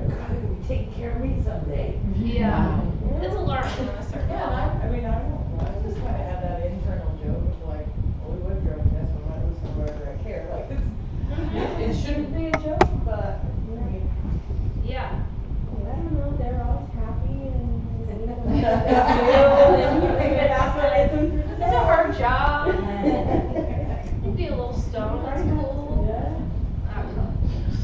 JBS does, and someone does drug testing, but what they used to have, and I think they dropped that, was you had to have, work experience for 6 months before applying that. They dropped that. I wonder why. Yeah. So, other strategies people shared about? I heard your table talking about like different advocacy strategies that ultimately didn't end up working out, but could have, you know, for someone else in a different situation. You want to share about some of the things that you did? I can't remember what we're talking We about. were talking about that guy and like how you were advocating for Oh. him and. Yes. Oh, the one that applied with us? Or Yeah. Okay. So, what I learned this year was somebody that we were gonna hire, and I really wanted to hire. And he said, well, I had DUI. He was very honest and like, oh man, we were so impressed. I'm gonna hire him. He says it's been expunged, but it wasn't. I mean, it came back and ding, and we couldn't hire him because they told him that it had been expunged, but he didn't. And I learned, deferred judgment. And she said you have to get a lawyer to get that done. Because they told him in court it was, but he didn't have a lawyer to get it done, so we couldn't hire him, you guys. So, and he would have been great. So, you know, he was being honest. We were really impressed with him being honest, and this is a good job fit. And sometimes your hands are tied, you can't. I was like, oh, he's not gonna transfer hardly at all. You know, I really tried. It doesn't matter if he transports once. No. What if he puts him on a bike? What if they can fight together? I tried every table, it didn't work. We can't break our policy, dang it. Well, it's there for a reason, and I think that's where it comes in, like, you have to understand sometimes where the employer's coming from. They're transporting clients. Yeah, it When you directly take relates to the job. Yes, you're right. And that's a good point of advocacy. It's like if it doesn't directly relate to the job, like that is something, you know, it's like, well, they may have gotten a DUI, but they're just gonna be coming to your office every day, you know? Or they may have stolen money, but you guys don't deal with money, you know? What are they gonna steal? Restaurant dishes or whatever? Maybe. Yes, or toilet paper. I worked with this one dude who was like totally unrehabilitated thief. Like I just knew he would steal from his employer. So I was like, what is a job where there's nothing to steal? I like really I was like really thinking about it. And he had done a lot of panhandling and stuff, and so he was like comfortable in public. So I tried to help him get a job, like passing out flyers or like wearing a or like being the Statue of Liberty or whatever. Because I was like, oh, you know, you're just out on the street, like he's not like a pickpocket necessarily. So it didn't work, but I was like proud of myself for figuring out that, you know. Yeah. I love those, you know, those like, okay, what's the matchmaking here? Like, what could be the magic? Because he was pretty personable. He just wouldn't steal from you. I can't remember what happened to him. He didn't get a job. Okay, so let's see. We have this kind of long tip sheet. We can kind of go over some of the things related to it. But one of the things that I've used a lot is this worksheet around for people who have criminal records. And it goes through exactly like what you guys were mentioning, where it's important to, what we found is that it's really important to help somebody get in front of an employer face to face to share how they're gonna, it's helpful to prepare them to like explain their record and like what happened, right? And there are good ways to do that and there are less helpful ways to do that. But what is generally true is that people don't talk about their history very well and they need coaching around it and they need to practice. And so this is a worksheet for kind of doing that. So on the second page, if you flip it over, there's some different examples of how someone might explain their history, but it generally has 4 parts. So stating the convictions, expressing regret, taking responsibility for past choices, a statement around rehabilitation, like how their life is different now, and then bringing it back to like why they would be a good employee for that employer. And so this is something that's helpful. Some people are really self-directed and they like to do worksheets, so you can just like give it to them. It's often better to use it as a tool like to craft something together. And so there's some different examples here. What I think is cool is that you can kind of condense this or make it longer depending on the situation. So like if you're filling out an online application, you may not have that much space to like write a whole novel, but you might, just keep it super brief. But if you're going into an interview or meeting an employer in person, you might be able to share more information. Sometimes it's helpful to do like a letter, like a written letter of explanation that's sort of like a modified cover letter, but would have this info in it in a way. And so that's where you can like expand even further. So once people have this sort of like basic points, then they can use it in different contexts. Does that make sense? Yeah. And it's important to help people craft something that's in their own words so that it's genuine and compelling. And then also, thinking, so there's some other strategies we found to be helpful is you can get a letter of recommendation from different people in that person's life. So like if they're involved in, like it's a drug or something related, like, and now they're in NA, like maybe they have a sponsor who'd be willing to write a letter. Or clergy, or if they're on probation or parole, like someone there, vouching that this person, they're trying and here are their strengths and qualities. Well, and I can't stress like how important it is for them to be able to talk about it. Yeah. And to practice talking about it, because sometimes there's so much shame and guilt Yeah. that they get emotional. Yeah. And you don't want that in an interview. Yeah. So to be able to, be straight up and honest, but leave out those feelings. Yeah.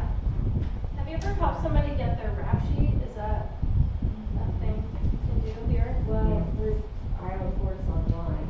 Yeah. You can look up pretty much. Anybody? Yeah. Like even if it's not a current conviction, it'll be in there? Yeah, all their whole history. Yeah.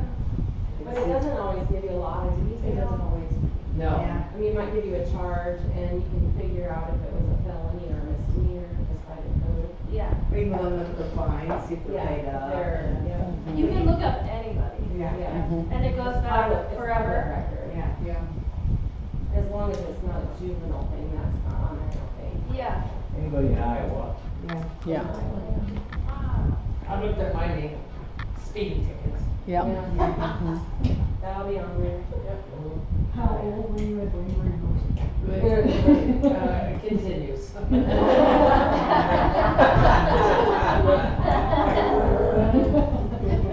Cindy is a go-getter. Yes,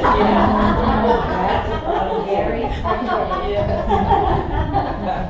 Very timely person. Never late.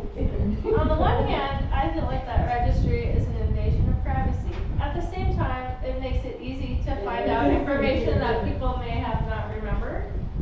So helping people look their stuff up and kind of talk through it.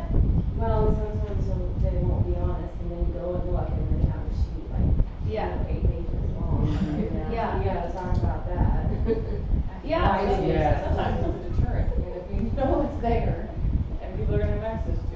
you know, don't do stuff that gets you on there. Good point. What? I mean, it's a deterrent Yeah. at times, you know, if you know it's out there, and people are gonna be able to look at it all the time. Yeah. And obviously, if it's already happened before you know it's there, but now it's like, every speeding ticket I get, other people know that. Right. Yeah. And it can look worse than it really is, because one incident could result in like eight charges or something, and 7 of them got dropped, but you don't see that when you first pull it up, you know. Yeah. It's like, yeah.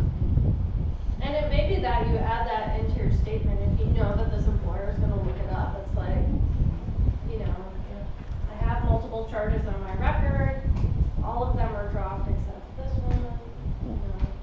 I had somebody who'd been chronically homeless for like 20 years or something, and her rap sheet was like 26 pages long. But when we dug through it, there was like 1 felony and 2 misdemeanor convictions. Everything else was like getting picked up or Loitering. not paying the Yeah. bus fare or whatever. But she felt a tremendous amount of shame. Like she was really scared to see what was on there. But I was like, this is actually not that bad. It just looks bad. So in Iowa, are there opportunities for legal remedies? Like, can people get their records sealed or expunged or anything like that? Has anybody had any experience? Actually, Monica, Yeah, it's fun. I was gonna say, Monica was actually talking about some of that, no, she's not here, but it sounds like she had some experience that yes, you do have to get an attorney involved. Do they have like a legal aid that would help people? For or- domestics mainly is what legal aid does. Domestic violence? And tenancy law. Yes. Okay. Well, that might be, you know, something. It's, you know, all this stuff varies state to state, and so some of that's where like advocacy comes in around changing laws and stuff, but like, nobody cares about people's criminal records, you know? It's like, there's a real mentality that, like, you did something wrong and you have to pay the price like forever, right? And like, you're kind of like a subhuman now. And I think that's part of, like, I feel really convicted about, kind of pun intended, helping people with criminal records, because it's like, there's not really a more disenfranchised group in our country. It's true. And often, people with serious mental illness get tangled up in the criminal justice system because of their illness and because of a lack of, like, available health services, right? So they'll struggle and decompensate and whatever, and then they get picked up, and it's like a criminal issue, but really it's a health issue, right? So that aspect of, like, social justice, or Yeah. and what other health condition do you have where you like get tangled up in the legal system? Like, because you have diabetes, like now you're a criminal. Right, or whatever. A candy bar. What? Just steal a candy bar maybe.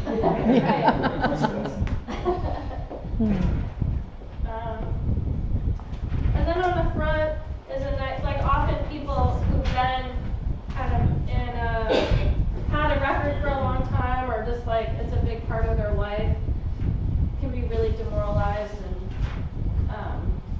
so helping people think about what their skills and experiences are, their good qualities, their strengths, and really trying to like cultivate that or promote that, because you know, people are made to feel like they don't deserve anything good, or they don't have anything to offer this one event or things that they've done defines them. But usually, you know, people have a lot of have skills and strengths, and so helping them try to shift their mindset a little bit.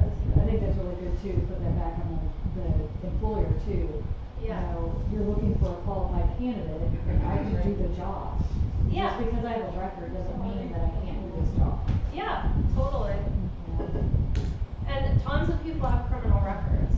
You know, it's kind of similar to mental illness, right? Like 1 in 5 people has a mental health disorder. So these are people we love. These are us. These are people we love. These are our neighbors and our friends. And The employers themselves, I mean, there's Yeah. no way they have a staff that no one I mean, nobody's crystal clear, perfectly clean record. Yeah. It does not exist to have a workforce that has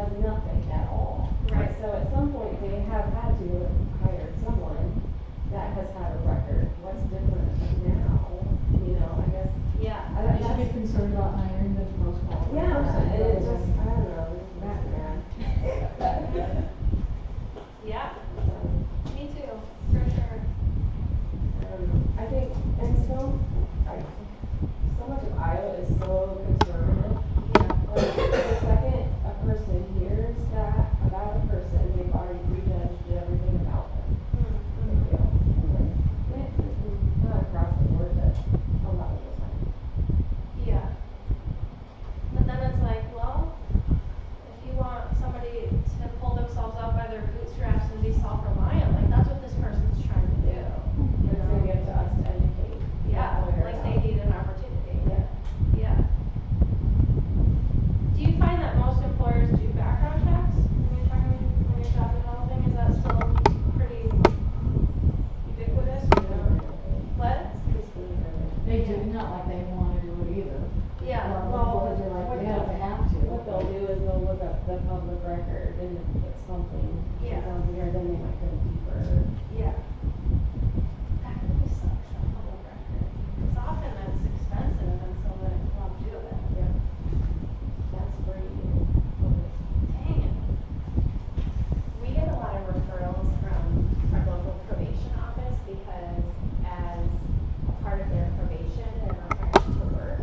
Yeah. But some of them are still actively using drugs and alcohol, and the probation officers know it, and they're like, well, they're not for work. I'm like, okay, but Yeah. they're still using, and so can you help them access supports or services, and they don't really do that. Huh. Their caseloads are so high, that's outside their Well, bill. here's a positive. Yeah. There's a company in Fort Madison, in Can, who, they made it so that the, folks that are in the halfway house in Burlington, they will hire some of those guys, and they've actually arranged transportation for those people to get to work every day, and then pick them up and take them back to the halfway house. I love That's that. how it is with the NCP or I used to do that. Really? Yeah, well. But, I mean, they're guaranteed to be there on time, if they're on the bus. You know, so. They got a lot of people up in their business, so they're probably gonna show up, right? Right. But it's a win-win. Yeah. But if they Totally. don't, they might not show up. They might not, but hopefully this will teach them that just keep going and things might improve. Yeah. But transportation was key, because that's just one of those things in this area that you just don't have. Yeah. Totally. And depending on the dispositional status, they may not be able to access the medical services. Right. So if a person is on parole, they're under the jurisdiction of the Department of Corrections. Yeah. It's supposed to attend to all of their health needs.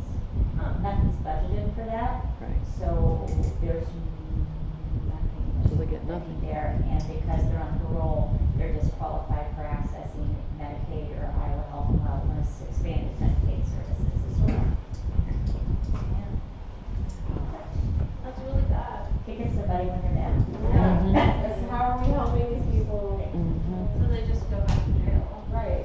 Right. The recidivism rate must be really high. Well, and that's a vicious circle also, because when somebody's parole is revoked, they go back to penitentiary, but when somebody's probation is revoked, they go back to the county jail, Yeah. where they're a linker. And we also have a wait list for competency to get into Oakdale to see if a person is even sufficiently competent to stand trial for whatever crime they committed. Yeah. So we have people lingering in a lot of different places because we're just not upfront dealing with the head-on issue. Mm-hmm. And they can lose their Medicaid for being 30 days in the hospital too, so Yeah. there's other ways they can Yeah. fall through the I cracks. think that's really common, and then it's like you have to help them get it reactivated. Well, people lose their social security too, right? At some point it gets turned on. Says that. Yeah.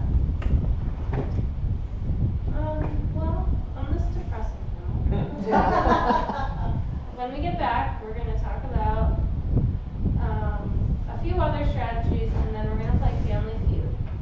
And we're gonna be done playing Family Feud by 1:30, because Cindy has to leave. So let's try to be back at 1. On your table, come up with a team name, anything.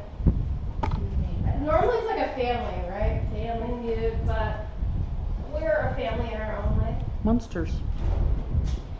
We could be the Munsters. Okay.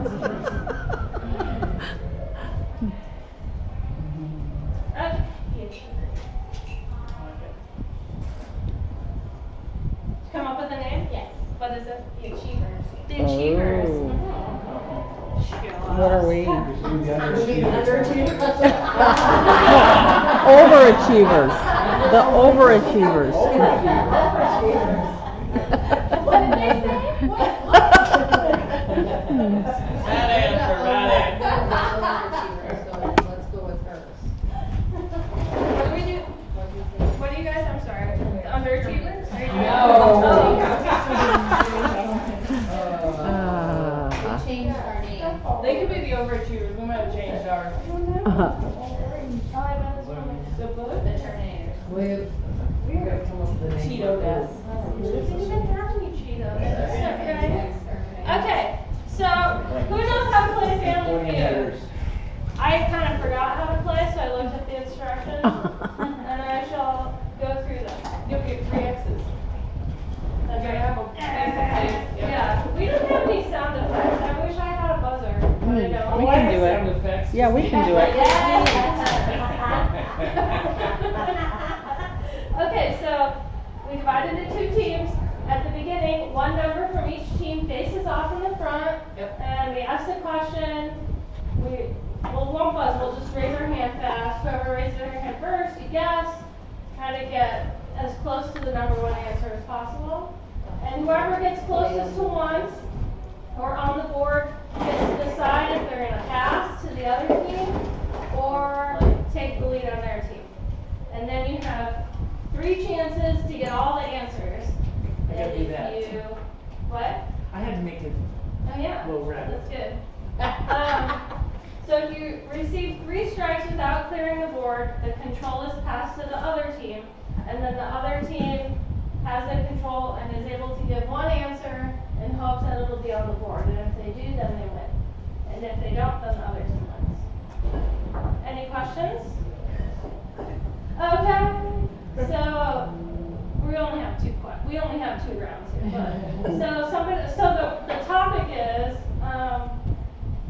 we have 2 questions. One is top reasons why employers hire people with criminal records is this side. And then the other question is advice employers would give employment specialists who have a client with a criminal record. So this is from a survey that they did, our center did in 2010. There's a group of, I don't know, maybe like a dozen employment specialists from around the country, and they surveyed like 115 different employers, asking a variety of questions related to how they dealt with criminal records. And the results are pretty surprising, because a lot of employers will say, or they did then, and they don't hire people with records, they have this policy, whatever, but then like 70% of them said that in fact they had hired somebody with a record. So while their policy may be one thing, there may be like flexibility. And then they talked about things related to that. And it was a variety of types of businesses. So we have it on our website, it's called employer survey of people with legal histories or something. I can send you it. So that's where these answers are from. This is from a real survey. Okay. Okay, so pick somebody at your table who's going to face off in the front. Anybody feeling it? You'll get much prestige and happiness. Come on. Oh yeah.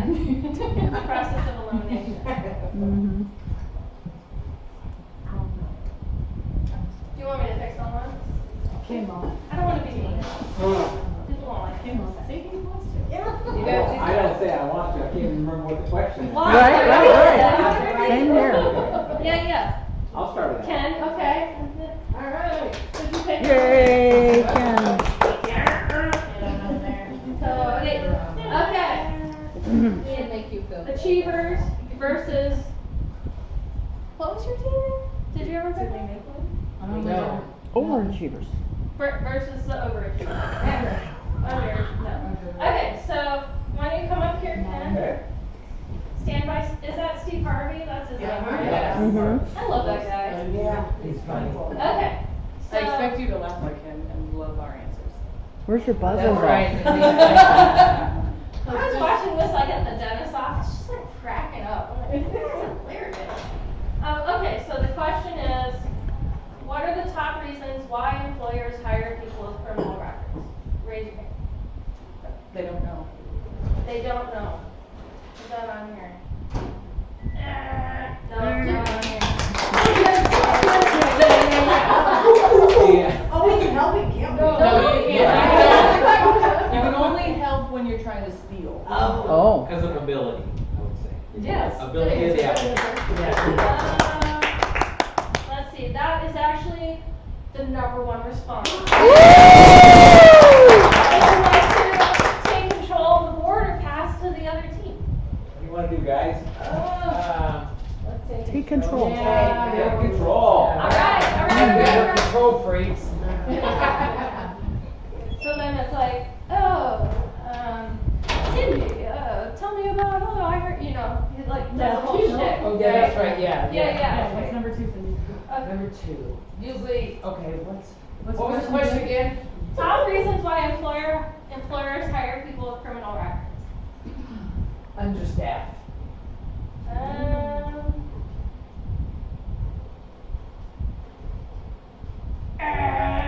Oh, nice try. Oh, thanks. For sure. You guys can help her. This is a team effort. Loyalty, how about? No, you can't. No. They Oh, you can't? No. Oh, no, Only I'm if you're trying to sorry. Say something dirty. A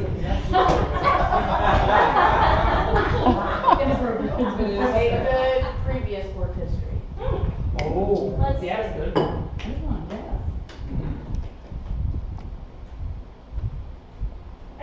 Sorry. Wow. I'm really sorry. This is tough. I feel so mean. Yeah. Pardon? Incentives. Oh, come on. I don't think that's out here either. How is that possible? We'll give you 5 chances. No, keep getting them. Okay, so we'll pass to the other team. Yeah, good luck. And let's do a couple, because this, is clearly harder than I thought it would be. No judgment to you guys at all. So, reasons why employers say that they hire people with criminal records. So it's like, oh, I hired this person anyway. Why did they do that? Yeah, they get talking through.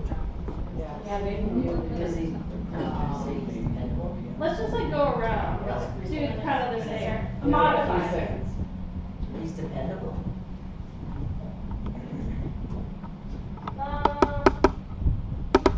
Yes, that is number 7. Ding, ding, ding, ding. Ding, ding, ding, ding, ding.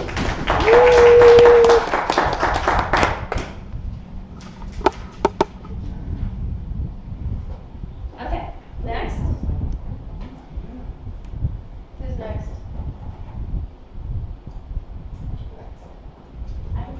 Okay. They took responsibility for Yes. the crime. It's on there. It's number 6. Cheaters, you should be our name. Oh, cheaters.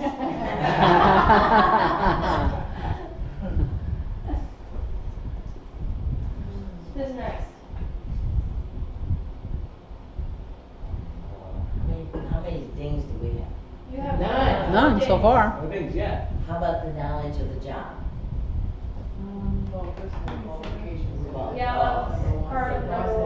Yeah, sorry.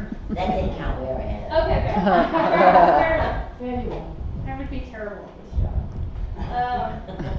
Others? I was saying the services that they have. So Hmm. job coach services.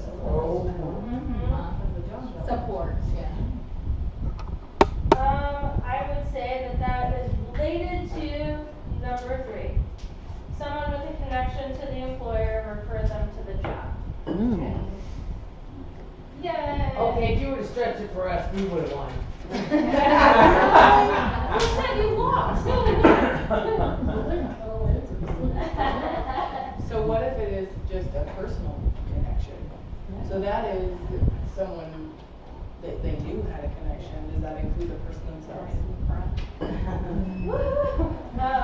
Like if I knew you as the employer, but I had a criminal background, but you knew me personally, Oh, I think that is more that's still free. Oh, she's gonna see. someone with a connection, so that's like the employment specialist for them or, you know, But somebody what I'm that's thinking is, interested. the employer, if I'm the person, Yeah. and I know you personally and not my employment specialist or something. Person with the record.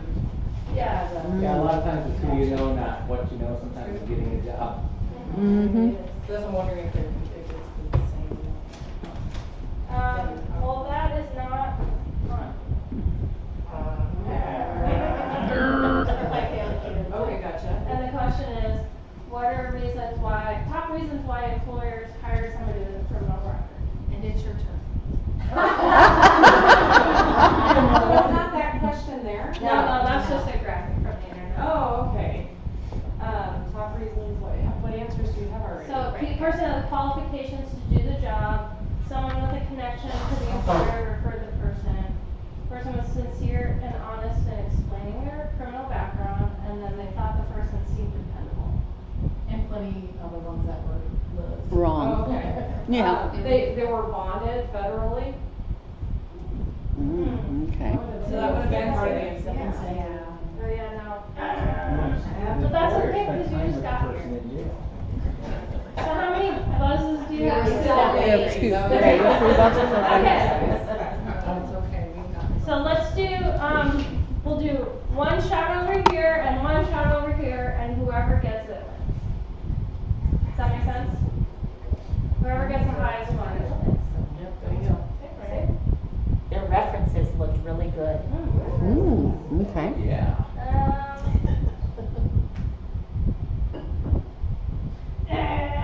Wow. We are not overachieving. Mm. What we're saying is pretty smart, though, I'm sorry. Too smart. Yeah, too smart. That's true. Yeah, like you're over. We had an inflated ego. Time frame of their offense. Yes, that's on there.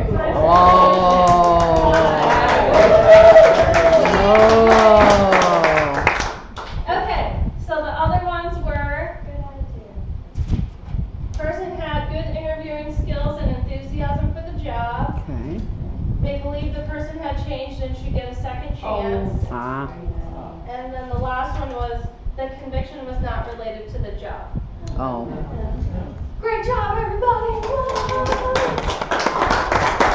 So mine that the employer spent some time in the cell with the person was. It didn't make it into the top reasons. That's fine. Sure it was number 1. Okay, so round 1, the team achievers, good job, but you guys can come back from this, I know you do. Okay, so the next question, someone needs to come up from each team. I believe in all of you. Alright. Well, I gotta go, but I'll go up first. Yeah. Well, they go first, and then I gotta go. And start strong. It's good. Iowa strong. Iowa strong. They do this. Yeah, so the question is, what advice would you give to employment specialists who are trying to help people with records? Be honest. Be honest is number 1.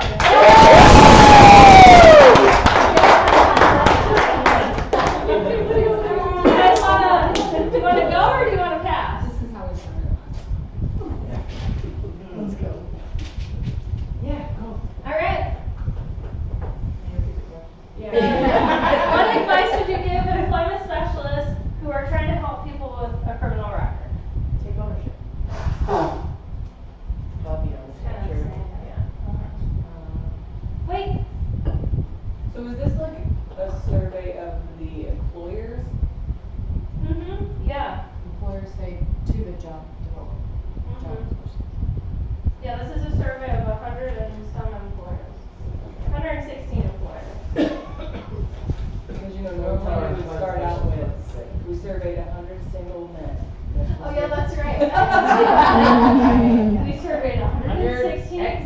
points. Survey says. Okay, so that's not on there, sorry. Next. Can you repeat the question one more time? Yeah. Thank you. What advice would the employer give to employment specialists who are trying to help people get jobs? So it's like encourage a person to be honest. Practice, the interview. Oh, Questions. yeah. Let's see. Or confident in your interview skills. I'm gonna give you this one, it's on, I think it's number 6. Let me see here. 1, 2, let me just peek.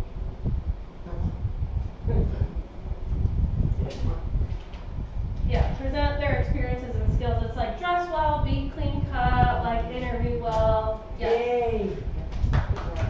Yay! Woo! Okay, next.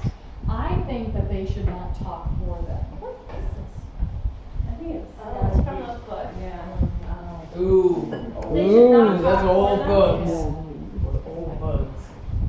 I know, what is it? Yeah, number 2. Yay! We're kicking it.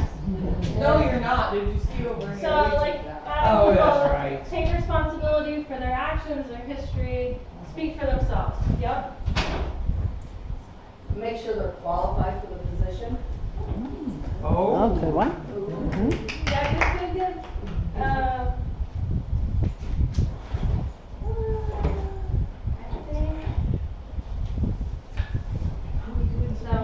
Well, it actually is up here, but later on. It's not the top. So we got 2.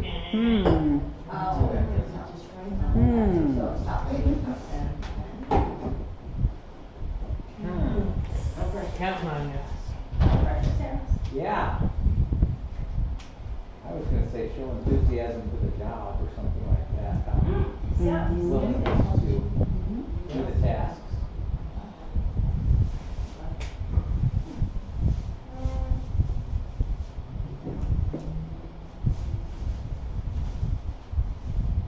No, I'm sorry. Wow. Okay, over here. Can you repeat the question? What advice did employers have to employment specialists who have folks who have records? That's not exactly what it says. What advice would you give to employment specialists who are trying to help people with records from an employer perspective? Thank you for Thank you. Bye.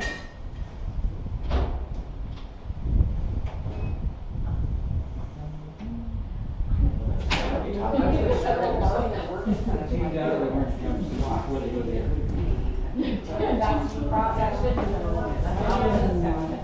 Okay.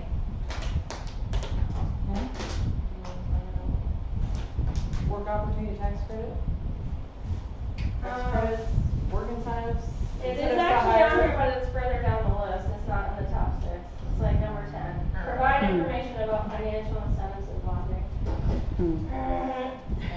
Okay, so now we're gonna do, is that 3? Well, we only got one. We only got one. Oh, sorry. We got the 3. The post-lunch. Okay, next.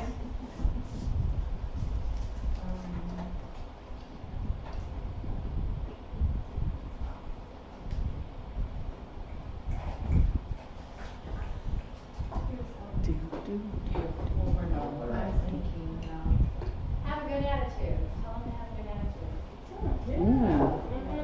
all right, well, Yeah. That's good teamwork. Sadly, it's not on here. Oh. Yeah.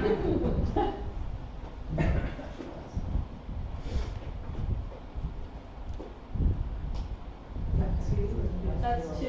Take one more. Would it be like focusing on the qualifications as opposed to the position? Like maybe. I see. Looking up there like the answers are gonna pop up. That is not on here. Wow. Okay, so we're gonna do one for each team. Whoever scores higher wins. And I want to give you a hint. that some of this content relates to stuff over here and relates to stuff that we talked about before lunch. Tell them your life is different. Yeah. Then from how much you changed since you were. How you change That is on here. It's number 3. Yay! Help the person describe how they've changed. They want it. I know, but I just. Okay, number 4. Hold it right up.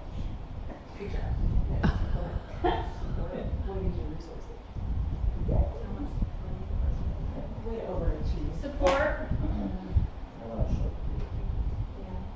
Huh? Show creativity. Show creativity. Yeah. Let me look. I don't know why I can't remember these. 1, 2, 3, 4. Sorry. Oh. Okay, so the other 2 are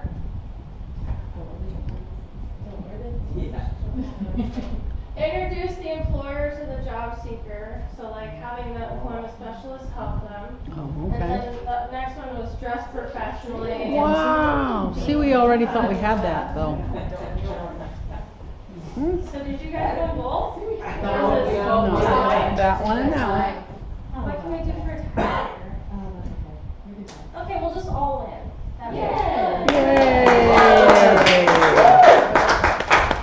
Everybody get a donut. I just love that guy. Very enthusiastic. Okay, cool, fun. So let's see. So just some points to remember to kind of wrap up this part. We want to focus on helping the person with a criminal record get a face-to-face meeting with the employer, because people generally, their applications get screened out, you know, they're sort of automatically. And by being able to get it's sort of similar to doing face-to-face job development, right? Like you can build a relationship, you can build that connection, and that will provide opportunity for, you know, advocacy and magic to happen. I'm going to coach folks on how to explain their legal history on job applications and in interviews.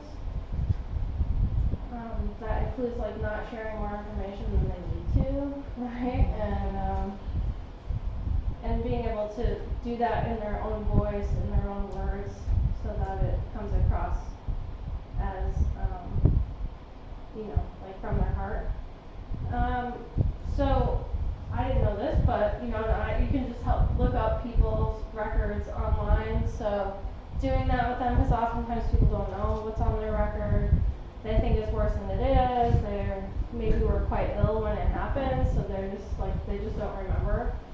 So helping them do that, and if they had, you know, activity out of state, you know, maybe helping them get their rap sheet in a different state. Usually you can do it by mail. You know, maybe get fingerprinted and like fill out a form. So that's something to do, because if you're doing a commercial background check, they're usually often regional, sometimes national. If it's a job where they're doing like an FBI background check, like there's a lot of other stuff on there. So just helping people kind of know, be prepared, and be able to explain. And then we didn't talk much about this, but I think it's important to know the laws and occupational bars that affect people with criminal records. So in most states, you know, there's no way you can work as like in a school, or, you know, like with marginalized or like, you know, vulnerable populations, nursing homes, whatever, certain like healthcare professions. Like guy I mentioned earlier, like he couldn't be a barber because he had a record. Well, they trained him to be a barber in prison. Are you aware of, like, what are some of the bars or occupational licensing things that you've run across? Well, any kind of like dependent adult abuse or child abuse, you can't work in like somebody in any healthcare field, really, Yeah. I think. Yeah, I don't know. Direct care. Are there others that you've run across or have experience with? Well, anybody on the sex offender registry is very hard to place. Yeah, definitely not schools either. Yeah, the schools.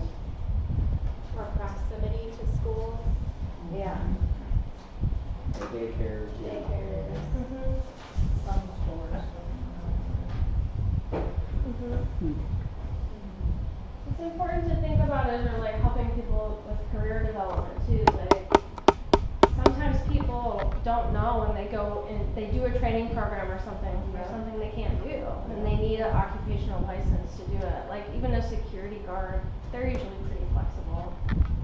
Or, you know, it just depends on what occupations are licensed here, but sometimes they're, you know, pretty accessible jobs, but. And the colleges don't always ask, and even if they do, they're not gonna tell you that you can't work in that field. They say, well, that's up to the employer. We're just here for the training piece. We run into that a lot. And gathering your tuition money. Yep. That's so Wow. sketchy. It's super sketchy. What? So that's good information to share with each other as it comes up, because it can be kind of complicated to dig around. And certain like federal laws, you know, like the Patriot Act affects some things like working at an airport. Like the FDIC has certain regulations around banking. But they're not usually blanket, you know, conviction, like no convictions ever, like very specific things, no theft, whatever, so, you know, depending on how many folks you are working with that have these kind of legal histories, it can be useful to, you know, figure that stuff out or talk to people who would know, like maybe those legal aid people in Des Moines, maybe they would know, or like the Department of Labor or whatever. Any kind of questions or? I would say too, don't waste your time if you're thinking, you know, if they have a conviction that prohibits them from working in certain fields. I mean, there's just no point in even trying, because that employer would get in trouble for hiring that person anyhow, so it's not like you can talk your way into it. Right, exactly. I have a comment, not really a question. And I wanna advocate for one of my core partners. We see folks coming in with the victim mentality where, you know, they didn't do anything wrong, but they've got a rap sheet this long. And, you know, there's a workshop offered at Iowa Workforce Development called Journeys. Highly recommended. It's like a week long and very good. John Romeo teaches it. What do they do? It just goes, it's reality check for these people, basically. I mean, he doesn't sugarcoat anything, and he's walked the walk, and he will tell his story, and, it's very good. Cool. That's great. And it's cool, what was the name of the Journeys? I don't think They offer it monthly. not every office does that. I think you have to be trained. Well, So there's maybe another it's- one, like the elephant. Yeah, that's a shorter workshop, elephant in the living room. And it just teaches them how to do that incarceration speech is what they call it, you know, to kind of, yeah, very good. Good resource. Awesome. Then let's move on and talk about career development and exploration. I get the sense that this is an area of excellence for you all. I think I have a hand.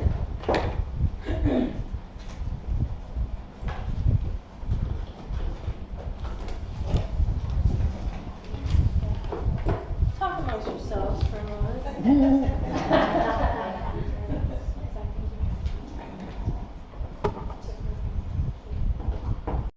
And you can always train on technical skills, but you can't really train on personal integrity or sensitivity to others so well. So people that have that seem to go far though. In any job, I think. So. Yeah, I love that. Like soft skills. Do you do soft skills? What are ways that you help people learn soft skills? Or ways that you've seen that work the best? Modeling it. Modeling it, yeah. Practicing.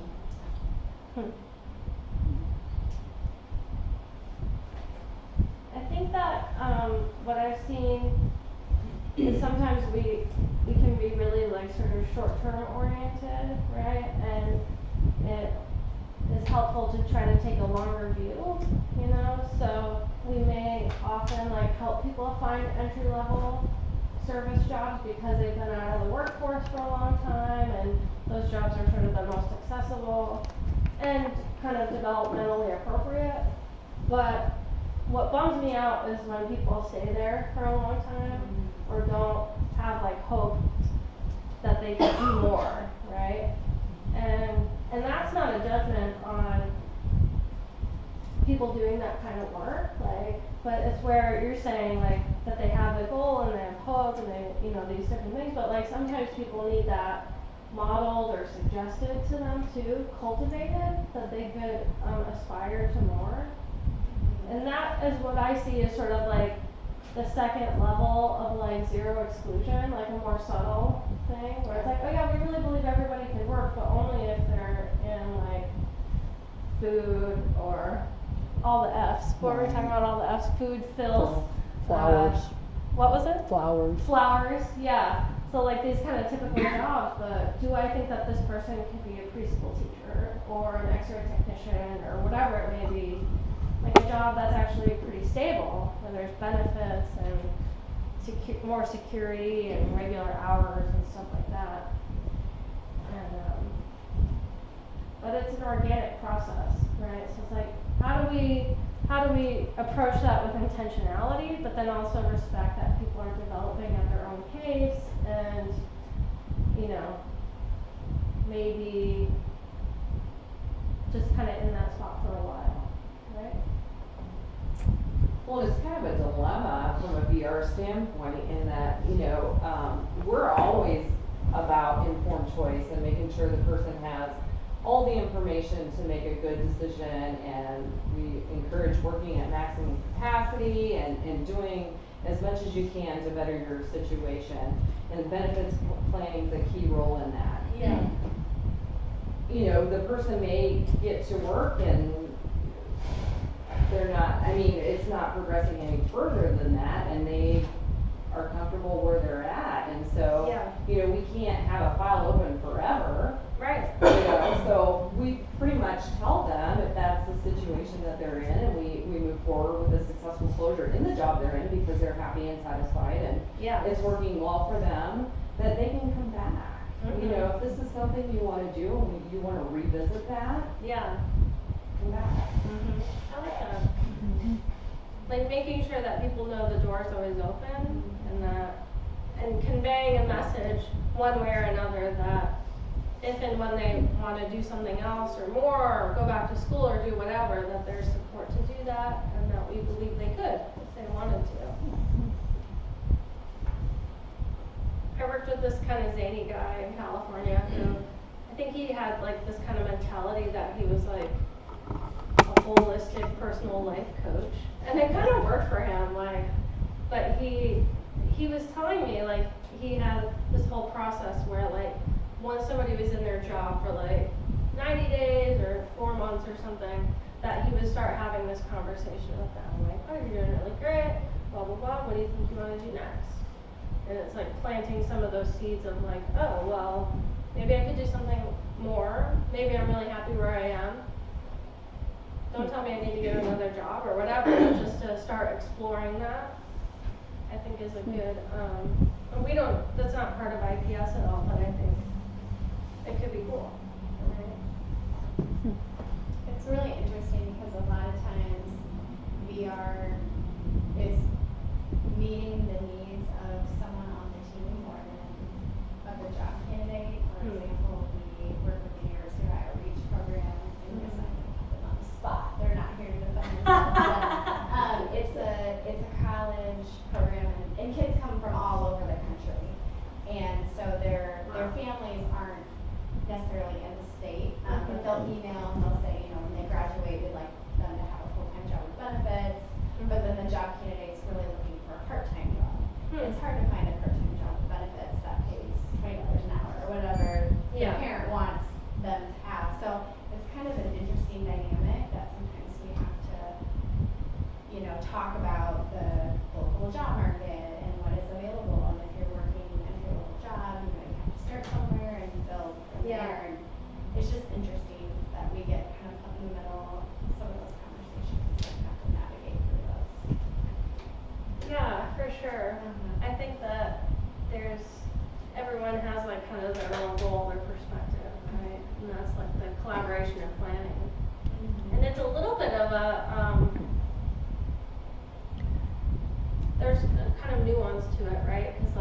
like you've been on the job for 90 days or whatever, like you're happy, you're stable, like let's close you, awesome, success. And like for the IPS program, it's like, this person's doing great, they don't need any help, whatever, it's been 6 months or 9 months. We have people on our waiting list or whatever, like let's close them up. And and often that's appropriate. Like I'm not disparaging that at all, but I think that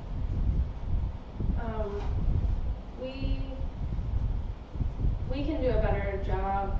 I think in general, in vocational rehab, like the whole system, not VR, but like all of us, we can do a better job of helping people sort of grow to their fullest potential, if that's what they want to do.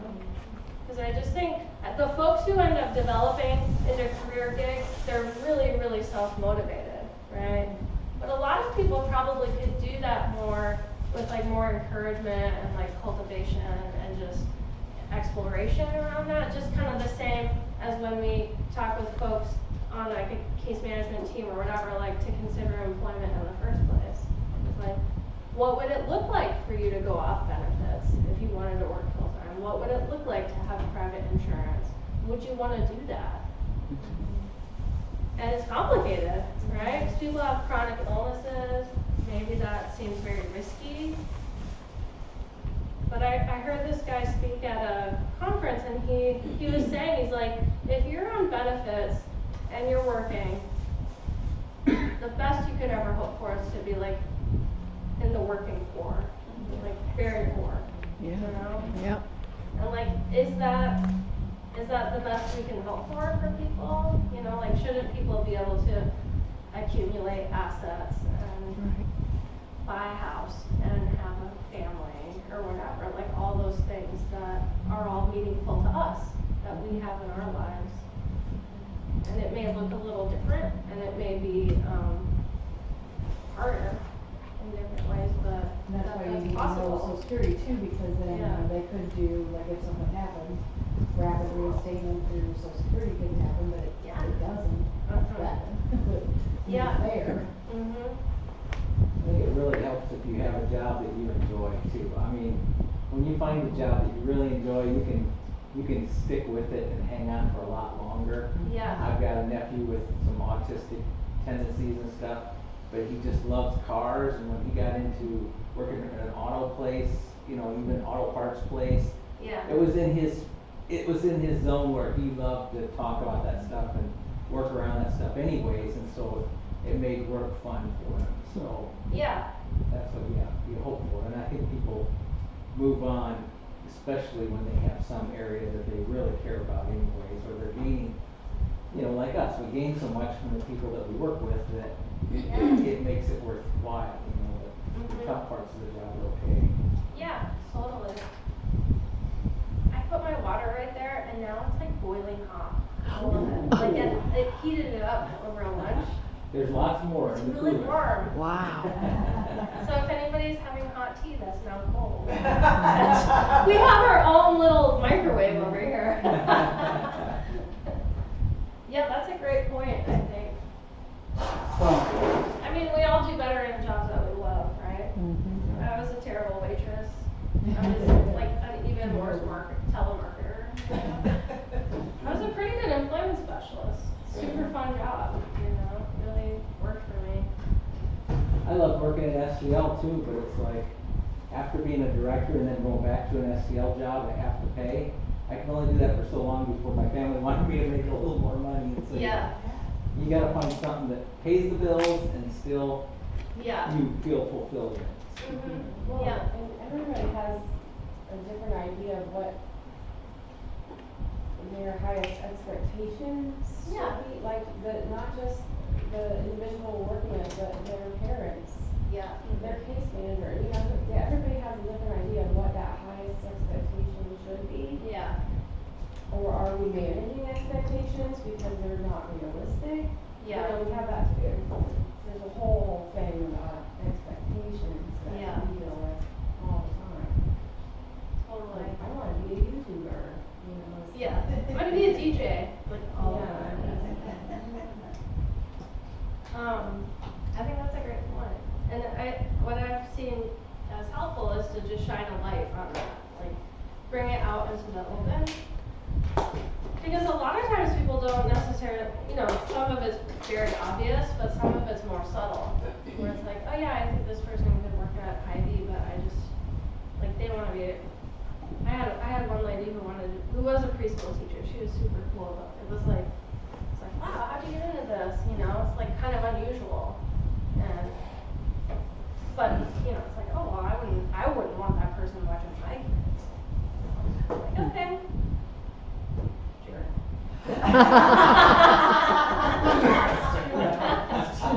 But I mean, I've seen that, like, more often than not on teams where, like, that mentality is there. And it's worth, like, wrestling with it, you know, because it impacts the way that we provide services. They did this study in Kansas where it was like 2 IPS teams that were very similar, like kind of similar population, same level of fidelity, whatever. I'm not explaining this very well, but like one of them had way better outcomes, and they're like, what was it? And then they figured out that like the attitudes of the people on like the bad team were like pretty bad, you know. So even though they were like doing the mechanics and everything kind of right, they didn't believe that people could work, and they were kind of like negative Nellies like that. And people are not dumb; they pick up on that. And it's like, well, why would I work with, you know? You can't really help me. And so I think that's important in like individual and group supervision and whatever to, you know, not shame people about it, but to wrestle with it. It's like, well, if you don't believe that this person can do this stuff, then this isn't the right match, because this person deserves better than that. Right. You know? Right.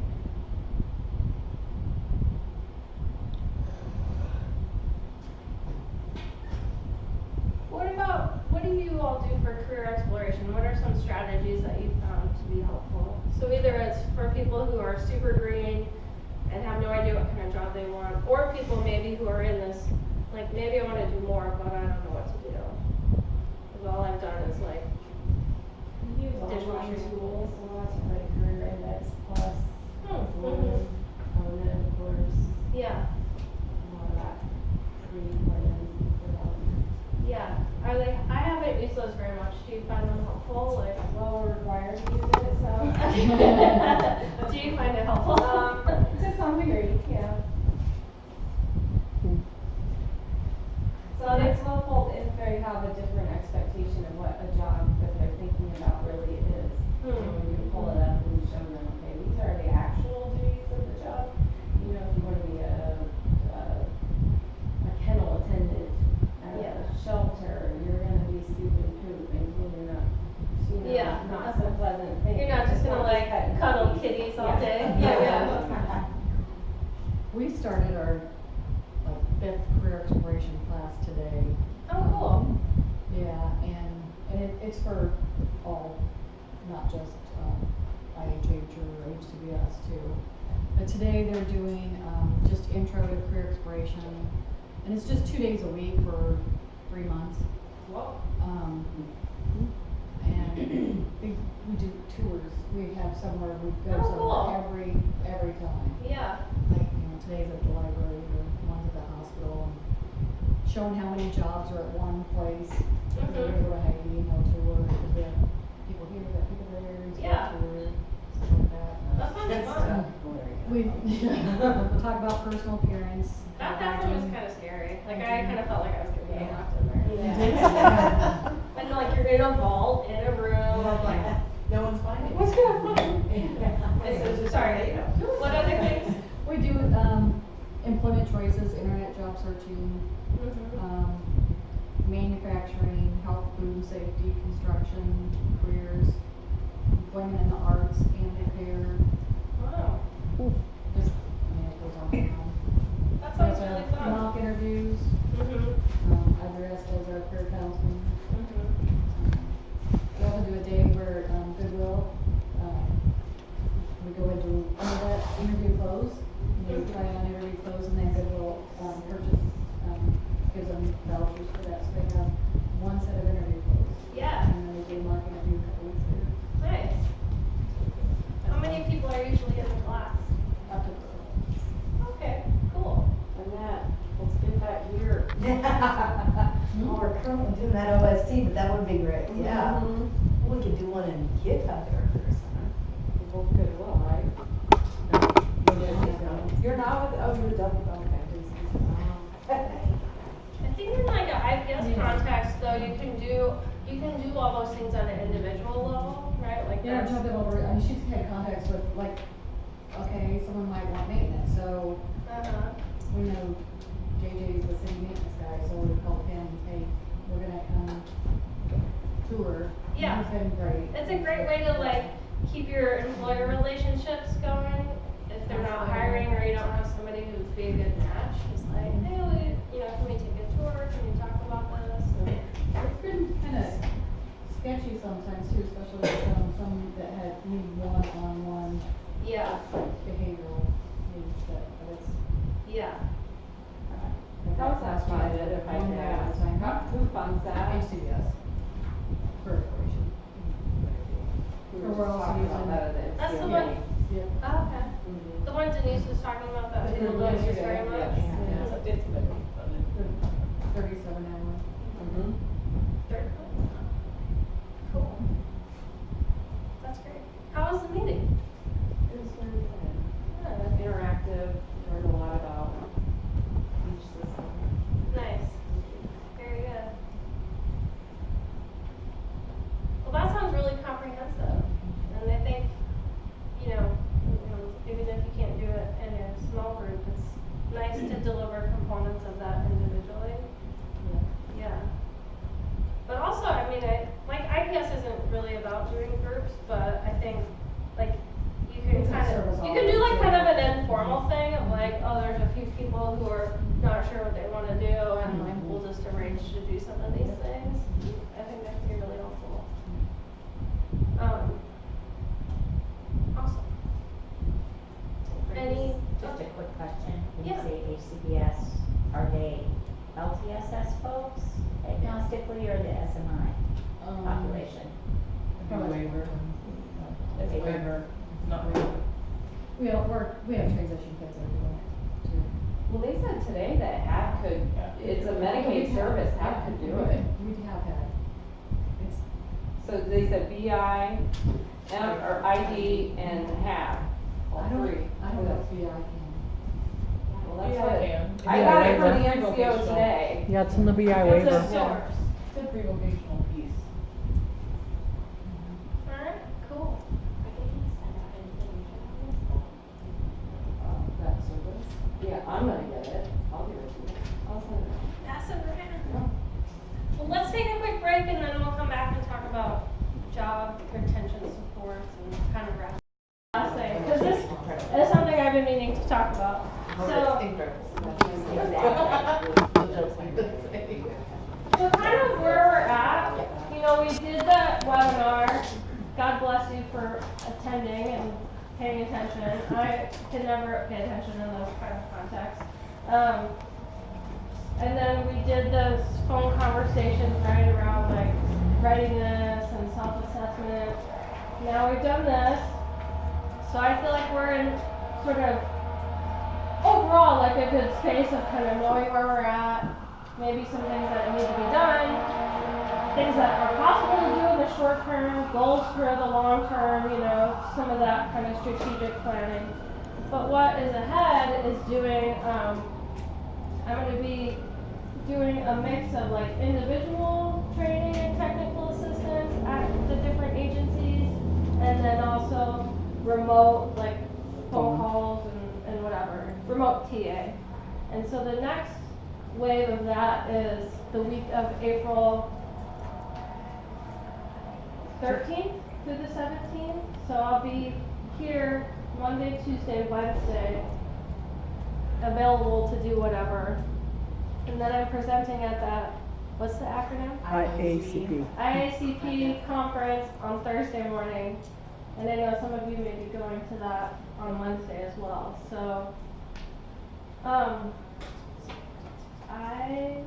so what I'd like to do, if possible, is like with each of your agencies to try to get something at least tentatively scheduled on the calendar in April. And I know that I did that with a few of you, and then I also like misscheduled with a few of you because I actually thought I was coming the week before that, and so I reached out to a couple of you like, I think we're scheduled for the wrong time. Uh-oh. But what my hope is, like, as we go forward, is to just be as helpful to you as possible, and knowing kind of the local context and like what you're interested in and what you're dealing with, to just be able to be an additional resource for you. So that can look like a variety of ways. It could be, you know, teaching about job development, or going out with your staff, seeing how they're doing job development and offering tips on like that kind of field mentoring. If you want to come with, that would be really cool. So it could be this kind of like group 5, and if you're interested in doing more field mentoring for job development, it's a nice way to kind of ease into that. I can come to your team meetings, either like your voc unit meetings or your mental health team meetings, and talk about like ways to promote employment, or if your team's having a specific issue that everyone wants some help with, we can talk about that. We could do the strength-based supervision. So, you know, kind of whatever. We can do some of the content that we've done the past couple days, like give people more of an intro. Or we could do something else completely different. Yeah. Would you mind backing up? And I apologize because I wasn't able to join on that webinar, so I feel like I'm coming in with all the information. But it sounded like to me yesterday that we haven't quite figured out the funding piece for this area. Like there was a pilot in northwest Iowa, and they figured out funding up there, but maybe we haven't here. And I guess I'm just wondering, like, what next? I can talk to that a little bit. Long-term or long-range planning, basically. So like in Northwest Iowa, they had a provider that's very tied into, does services in Minnesota as well. And they're very tied into Minnesota VR, who funds their VR and their IPS program like very robustly. And so they basically did a private contract with that VR specialist, essentially, to come and do TA to a couple of sites in Northwest Iowa. And then the regions, there was 3 MHDS regions that I believe kicked in some funding for those sites. So that's how they're doing it up there. So they have money, but they have, in my opinion, just my personal opinion, less TA than what we're getting from Jackie. And so what we have here is through our Employment First project, we have like a bunch of Jackie's time for the TA that we've mixed up on site and virtual over phone or Skype or however you guys have figured it out. The challenge, well, one of the challenges here is ODEP, which is the U.S. Department of Labor, only funds her to come to Iowa like a couple of times. So when she comes for the IACP conference, she's got to do her site visits adjacent to that. And then the other challenge, of course, obviously, is that we get no real dollars. You know, we get a big value out of Jackie's time, but we have no dollars. And so that's like Amy and I were talking yesterday about applying for this new SAMHSA grant opportunity that's out there right now, because that is how a lot of states have actually launched their IPS programs, and they'll do a couple of successful pilot sites in their state, and then other places will see that success and figure out how to figure out the funding, you know, without the grants. So, you know, and as we talked about yesterday, I mean, it's not easy. It's not ever going to be easy. It's always going to be a mix and match, a cobbling together of Medicaid billings, VR billings, probably ticket to work. We're going to have to figure out more ticket to work than what we have in Iowa previously. You know, maybe a few local MHDS dollars, and who knows what else we can find. But yeah, I mean, I think that's a system challenge, not a provider challenge necessarily, that we at the systems level need to kind of figure out that financing piece in the future. Because, you know, what we have with Jackie ends, I think, at the end of August. And then if we don't have something else figured out beyond that, you know, it's kind of like we got your appetites wet and there you are, you know, so. Can I add something? Yeah. I would just like to ask folks, as you're starting to learn and try to sort of build within your organizations the service and the partnerships, it would be really helpful for us to learn where there are challenges or issues with either sort of the structure of our system or with our services, like our funding as well. So both kind of structurally and funding, and where there's gaps, where you have certain requirements maybe within the model that doesn't align with where there are things you could bill for. And my hope, if we were to just dream, would be that we would be able to get some funding to continue to help build and then supplement while we figure this out. And that maybe we would be able to get a second year of the Employment First investment in subject matter expertise to continue to build. You know, I know that for the pilots that started, you know, earlier in the northern part of the state, there's a lot of upfront time in learning about it and finding staff and like doing kind of the things. So my hope would be that during this time with Jackie and the support, you can start to sort of build some of that, and at the same time we can try to be looking for some support for funding, and I would guess it'll take longer than just, you know, the end of the fall, you know, to really even be maybe ready to launch a lot. One of the couple things that we've learned from the North, and I'll stop after this, but a couple of things that we learned in our discussions with the folks in the North who are doing it is both providers really said it's really, really critical to find the right staff as the employment specialist. Both providers were set back significantly by hiring a staff where it wasn't a good match, and then they had to start over, and I think it really set them back. So I know they'd be willing to talk to any of you about things they've learned and what they're looking for, but it's a different kind of staff that can really go out and not be afraid to engage in the community, and that was something kind of important. And the other thing is they said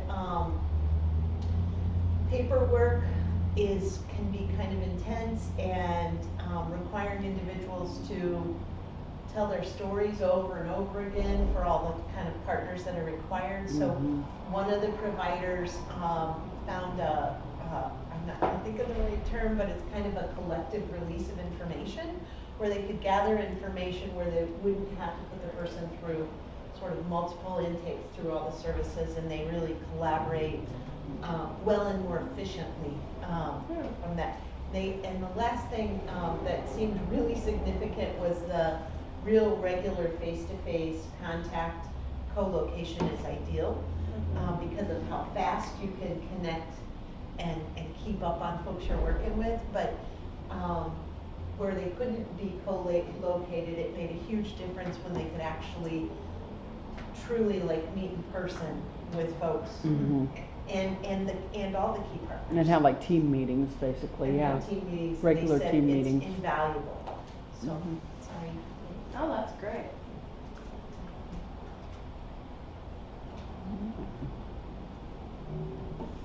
Can I ask a follow-up? Yeah, please. There's discussion at the state level then with VR about this, right? Or are we getting there? We're getting there. Okay. Yeah. We're meeting Friday to talk about the SAMHSA grant, and VR will be at VR, and VR will be represented. Okay. So. Who are you guys? All right. They'll tell us what to do, right? Yeah. Believe me, we feel your pain. Yeah, my hope is that like no process is ever perfect or like beautifully, you know, nothing is ever easy, and so some of it, like the timing isn't great because like the other system components haven't been worked out, but I hope that in the context of whatever what you're doing now, and as you try to do some new stuff or tweak things or whatever, that I can be of help in that, to, you know, have a transfer of knowledge to you and your folks, and then that way, you know, like that's my goal is like to be able to share you know, to help in whatever way, and then that you have that and you can do it in your local context or whatever you're up to. So It's great to not have to reinvent the wheel completely by yourself, but yeah, to have experts that have seen it before. And my hope is, like, you know, in June or over the summer's not great, I know, but like we can all get together and kind of debrief too. But I think the more that we can cross collaborate is super helpful. There's a bunch of other partners involved, right? Like VR, community college, the MCOs. So I'm happy to, like, you know, help with that stuff too, like talk to people. So. And as a provider standpoint too, we're just gonna continue to work with individuals the best we can. Yeah. You know, you know, it doesn't, the funding isn't adequate enough. Yeah. It never is and probably never will be. That's so. right. Yeah. July 1st, we'll have another MCO in Iowa, so just starting. Yeah. So That'll be a long. Things keep changing. Yeah, totally. But, you know, I can do a lot of different things. I have training on a lot of different topics, so we can just collaborate around that. So as far as your time here, Yeah. on the 15th, 16th, and 17th, Yeah. is it best for us to just email you availability to try to schedule something like that at our local, or how are we doing that? Right, that's a good Because I don't question. have anything scheduled. Yeah, I would like to schedule with people.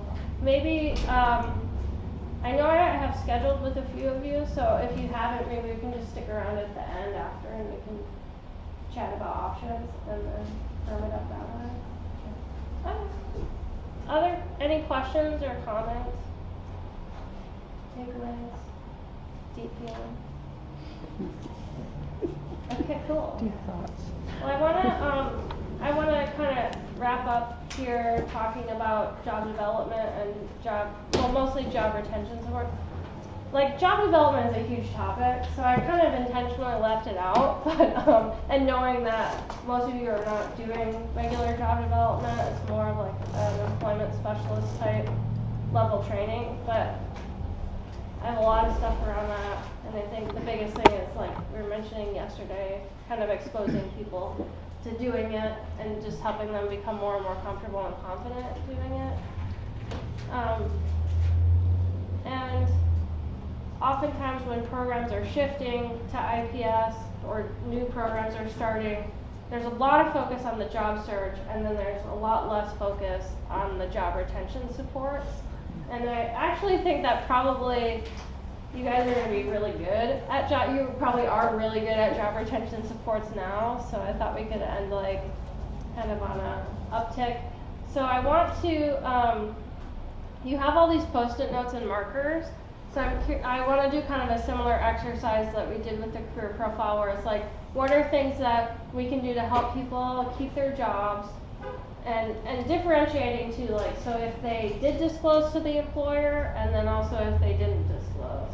Okay. So we'll just spend time in our table for like 5-10 minutes creating a big list, and then we'll go over it, and then we'll chat a little bit about it, and then we'll wrap up. So, yeah, read them off to us. Okay.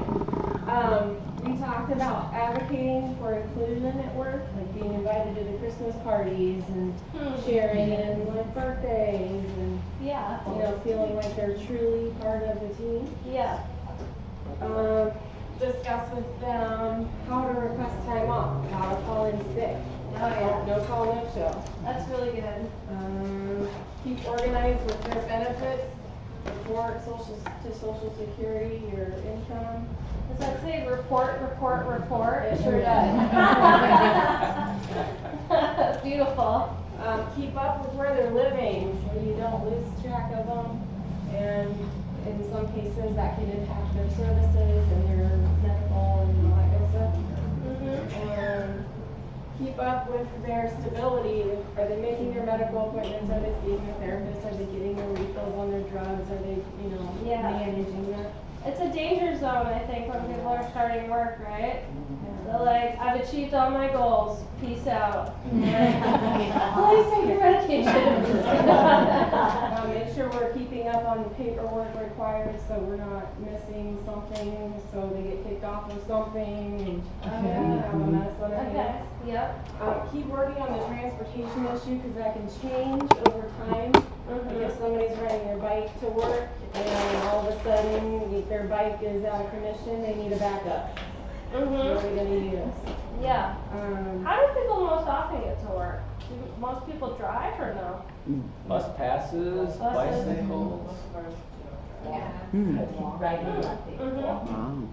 co-workers. Yeah. Cool. If they haven't disclosed with the employer, think about when that might be appropriate, if appropriate, because there may be some things the employer's noticing and that might explain things. Always a little bit of an awkward conversation. Just note that if the client is not communicating with the employer doesn't have that service provider to contact, so your communication is more reliant on what the client's telling you versus employer. Yeah. Meet off-site to do your coaching, cheerleading, what have you. Continue benefits planning because things change. If they get a promotion, if they get a raise, if they increase their hours. Systematic instruction using pictures, etc. for different job duties.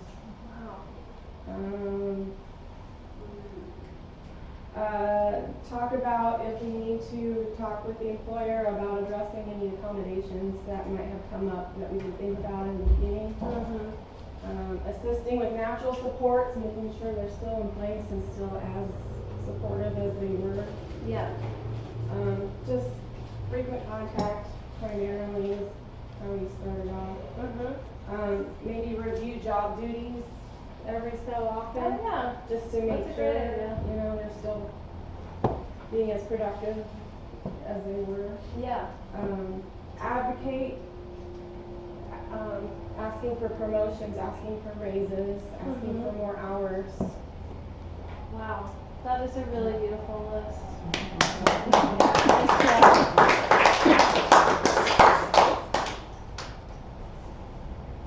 Next. It's okay if it's an exhaustive list. They say that. They say that. Your discussion is equally valid. If you don't want to put them up there, you don't have to.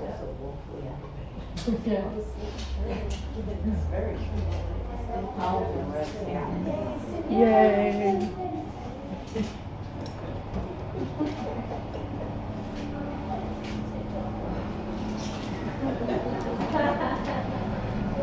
Okay, making sure the individual has a clear expectation of the clear understanding of position and expectations of the job. Yeah.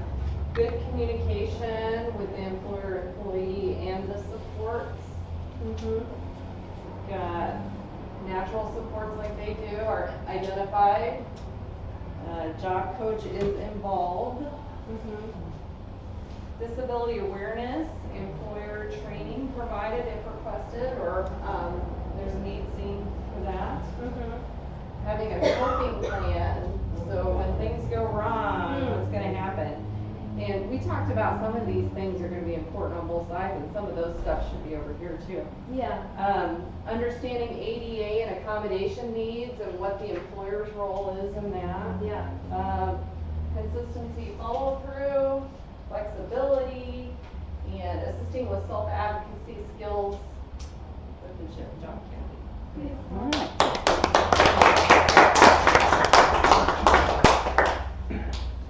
So the IPS Fidelity has the standard around frequency of follow-on support, so it's a good rule of thumb to see the person in person, like the week before they start the job, within 3 days of starting, weekly for the first month and monthly thereafter. And usually if you're providing like good IPS services, it's more than that, right? Often if you're providing services to young adults, it's less than that, right? Like people, you know, they're like, or often like, thanks for the job, bye. You know, I'm sure you get that a lot. Like, that's all I needed you for, I'm good. And it's like, no, wait, no. Right.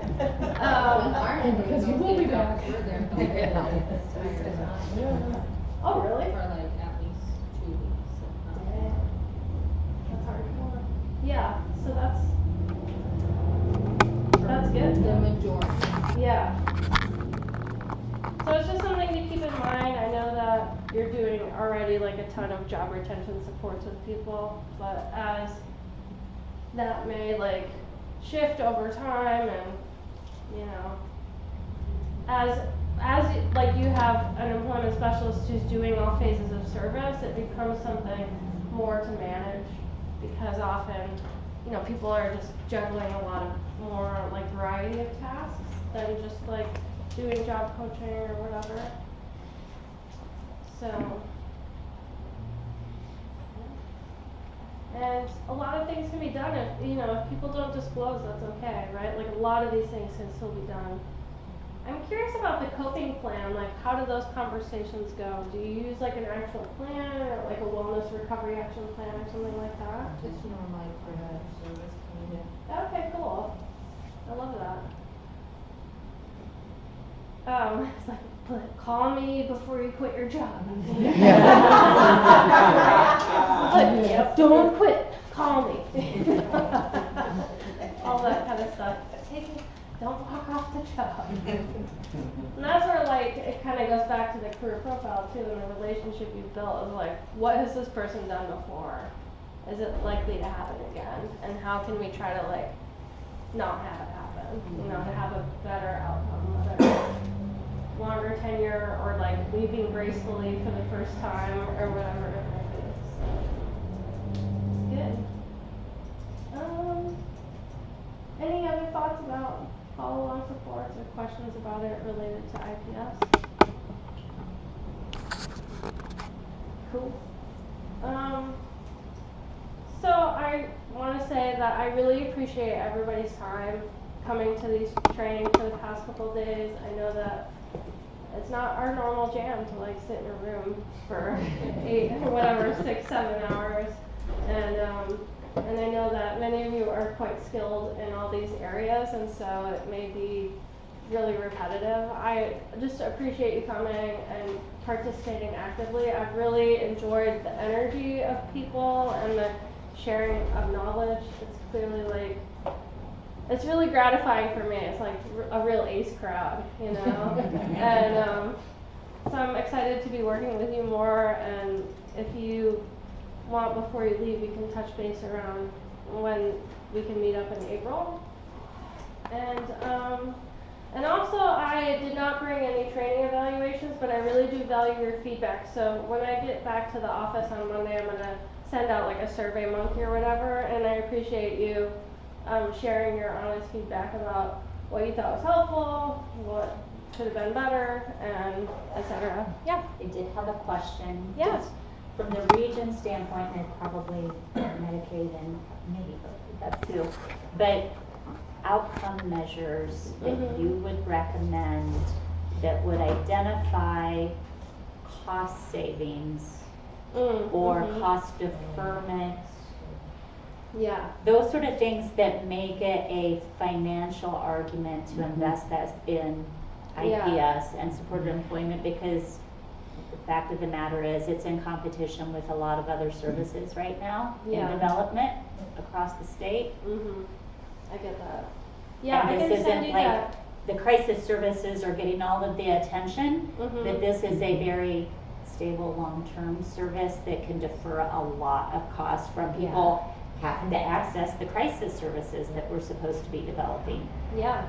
I'll send you what I have around, like, they did a recent analysis from a study in Maryland that had a ton of people in it, and it showed that people who got employed, you know, saved money over time. And that's actually, it's a good study because it's probably the most generalizable. We have a long-term study from Switzerland where it showed like dramatically decreased savings, but it's a different kind of medical system there. So some of it is, you know, it's like you might be in the hospital for a month there. So you have dramatically decreased hospitalization costs, but like people don't usually stay in the hospital for a month here, right? So that's like kind of with a grain of salt. And then also Washington State did an analysis. So I'll try to pull it together and send that stuff to you.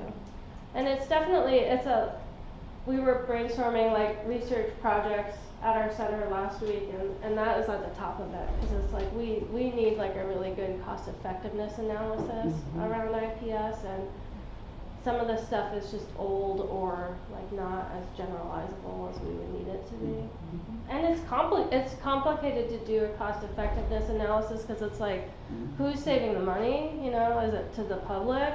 Is it the whole world? Is it that particular like MCO, you know? So if the managed care organization has the client for 5-10 years on their plan, then that's a return of an investment for them, right? But if they're only going to be on the plan for like a year or two, they would cost more, you know? So, because people in IPS generally cost a little bit more in the short term, and then as people become employed, they save money over time. Well, if you look at it from contributing back as far as paying taxes and that kind of thing, what if you looked at it from that standpoint? Yeah. And that's what we Reduction in need to social do. security benefits, Right. you know. Investing back into your community. Yeah. Every one of these services are taxpayer based. Right. So it doesn't matter if it's county property tax or a state sales tax or the federal, you know, Medicaid match. It doesn't make any difference. It's still tax savings if you're deferring costs. Yeah. And everybody tends to, region, county government, right there in the mix of it, we try to protect our own pockets. Yeah. But we may be penny wise and pound foolish in doing that. For sure. We have been. Yeah, my colleague Gary Bond, he's really knowledgeable about this too, so I can loop him in and, you know, to talk with you as well about it. Will you share that with the whole group? Oh yeah, for sure. And then, Tammy did a study at the University of Iowa too, and it's not specific to IPS, but it is specific to, I think it was Medicaid cost savings for employment, even limited employment, and there still was a significant it's pretty dramatic findings. I'm kind of surprised it never got published. It was took the MEPD population and it matched a control group and a working group, basically for like demographic characteristics and health status and stuff like that. And basically they showed, and this was 2012 dollars, that for employed people on average spent more than $250 a month less in health care costs than the other group. Yeah. It was Betsy Menominee, somebody, a researcher at University of Iowa. But yeah, I can get you guys a copy of that. IPS itself does not save money. Getting employed is the thing that saves money. Yeah. So that's where it's like, when you compare IPS and a control group, like, it's just when you pull out the people that are working, that's what that shows the benefit. But to the extent that IPS is 2.5 times more successful at getting people employed, then there's your, there's your ace. Every dollar you save in Social Security means all of us will have retirement someday. There you go. Keep working at it. Probably you. Better, more likely you than me. Yeah, well, I want my 20-year-old daughter to have it too. All right. Okay, cool. Thank you so much. Thank you. Thank you.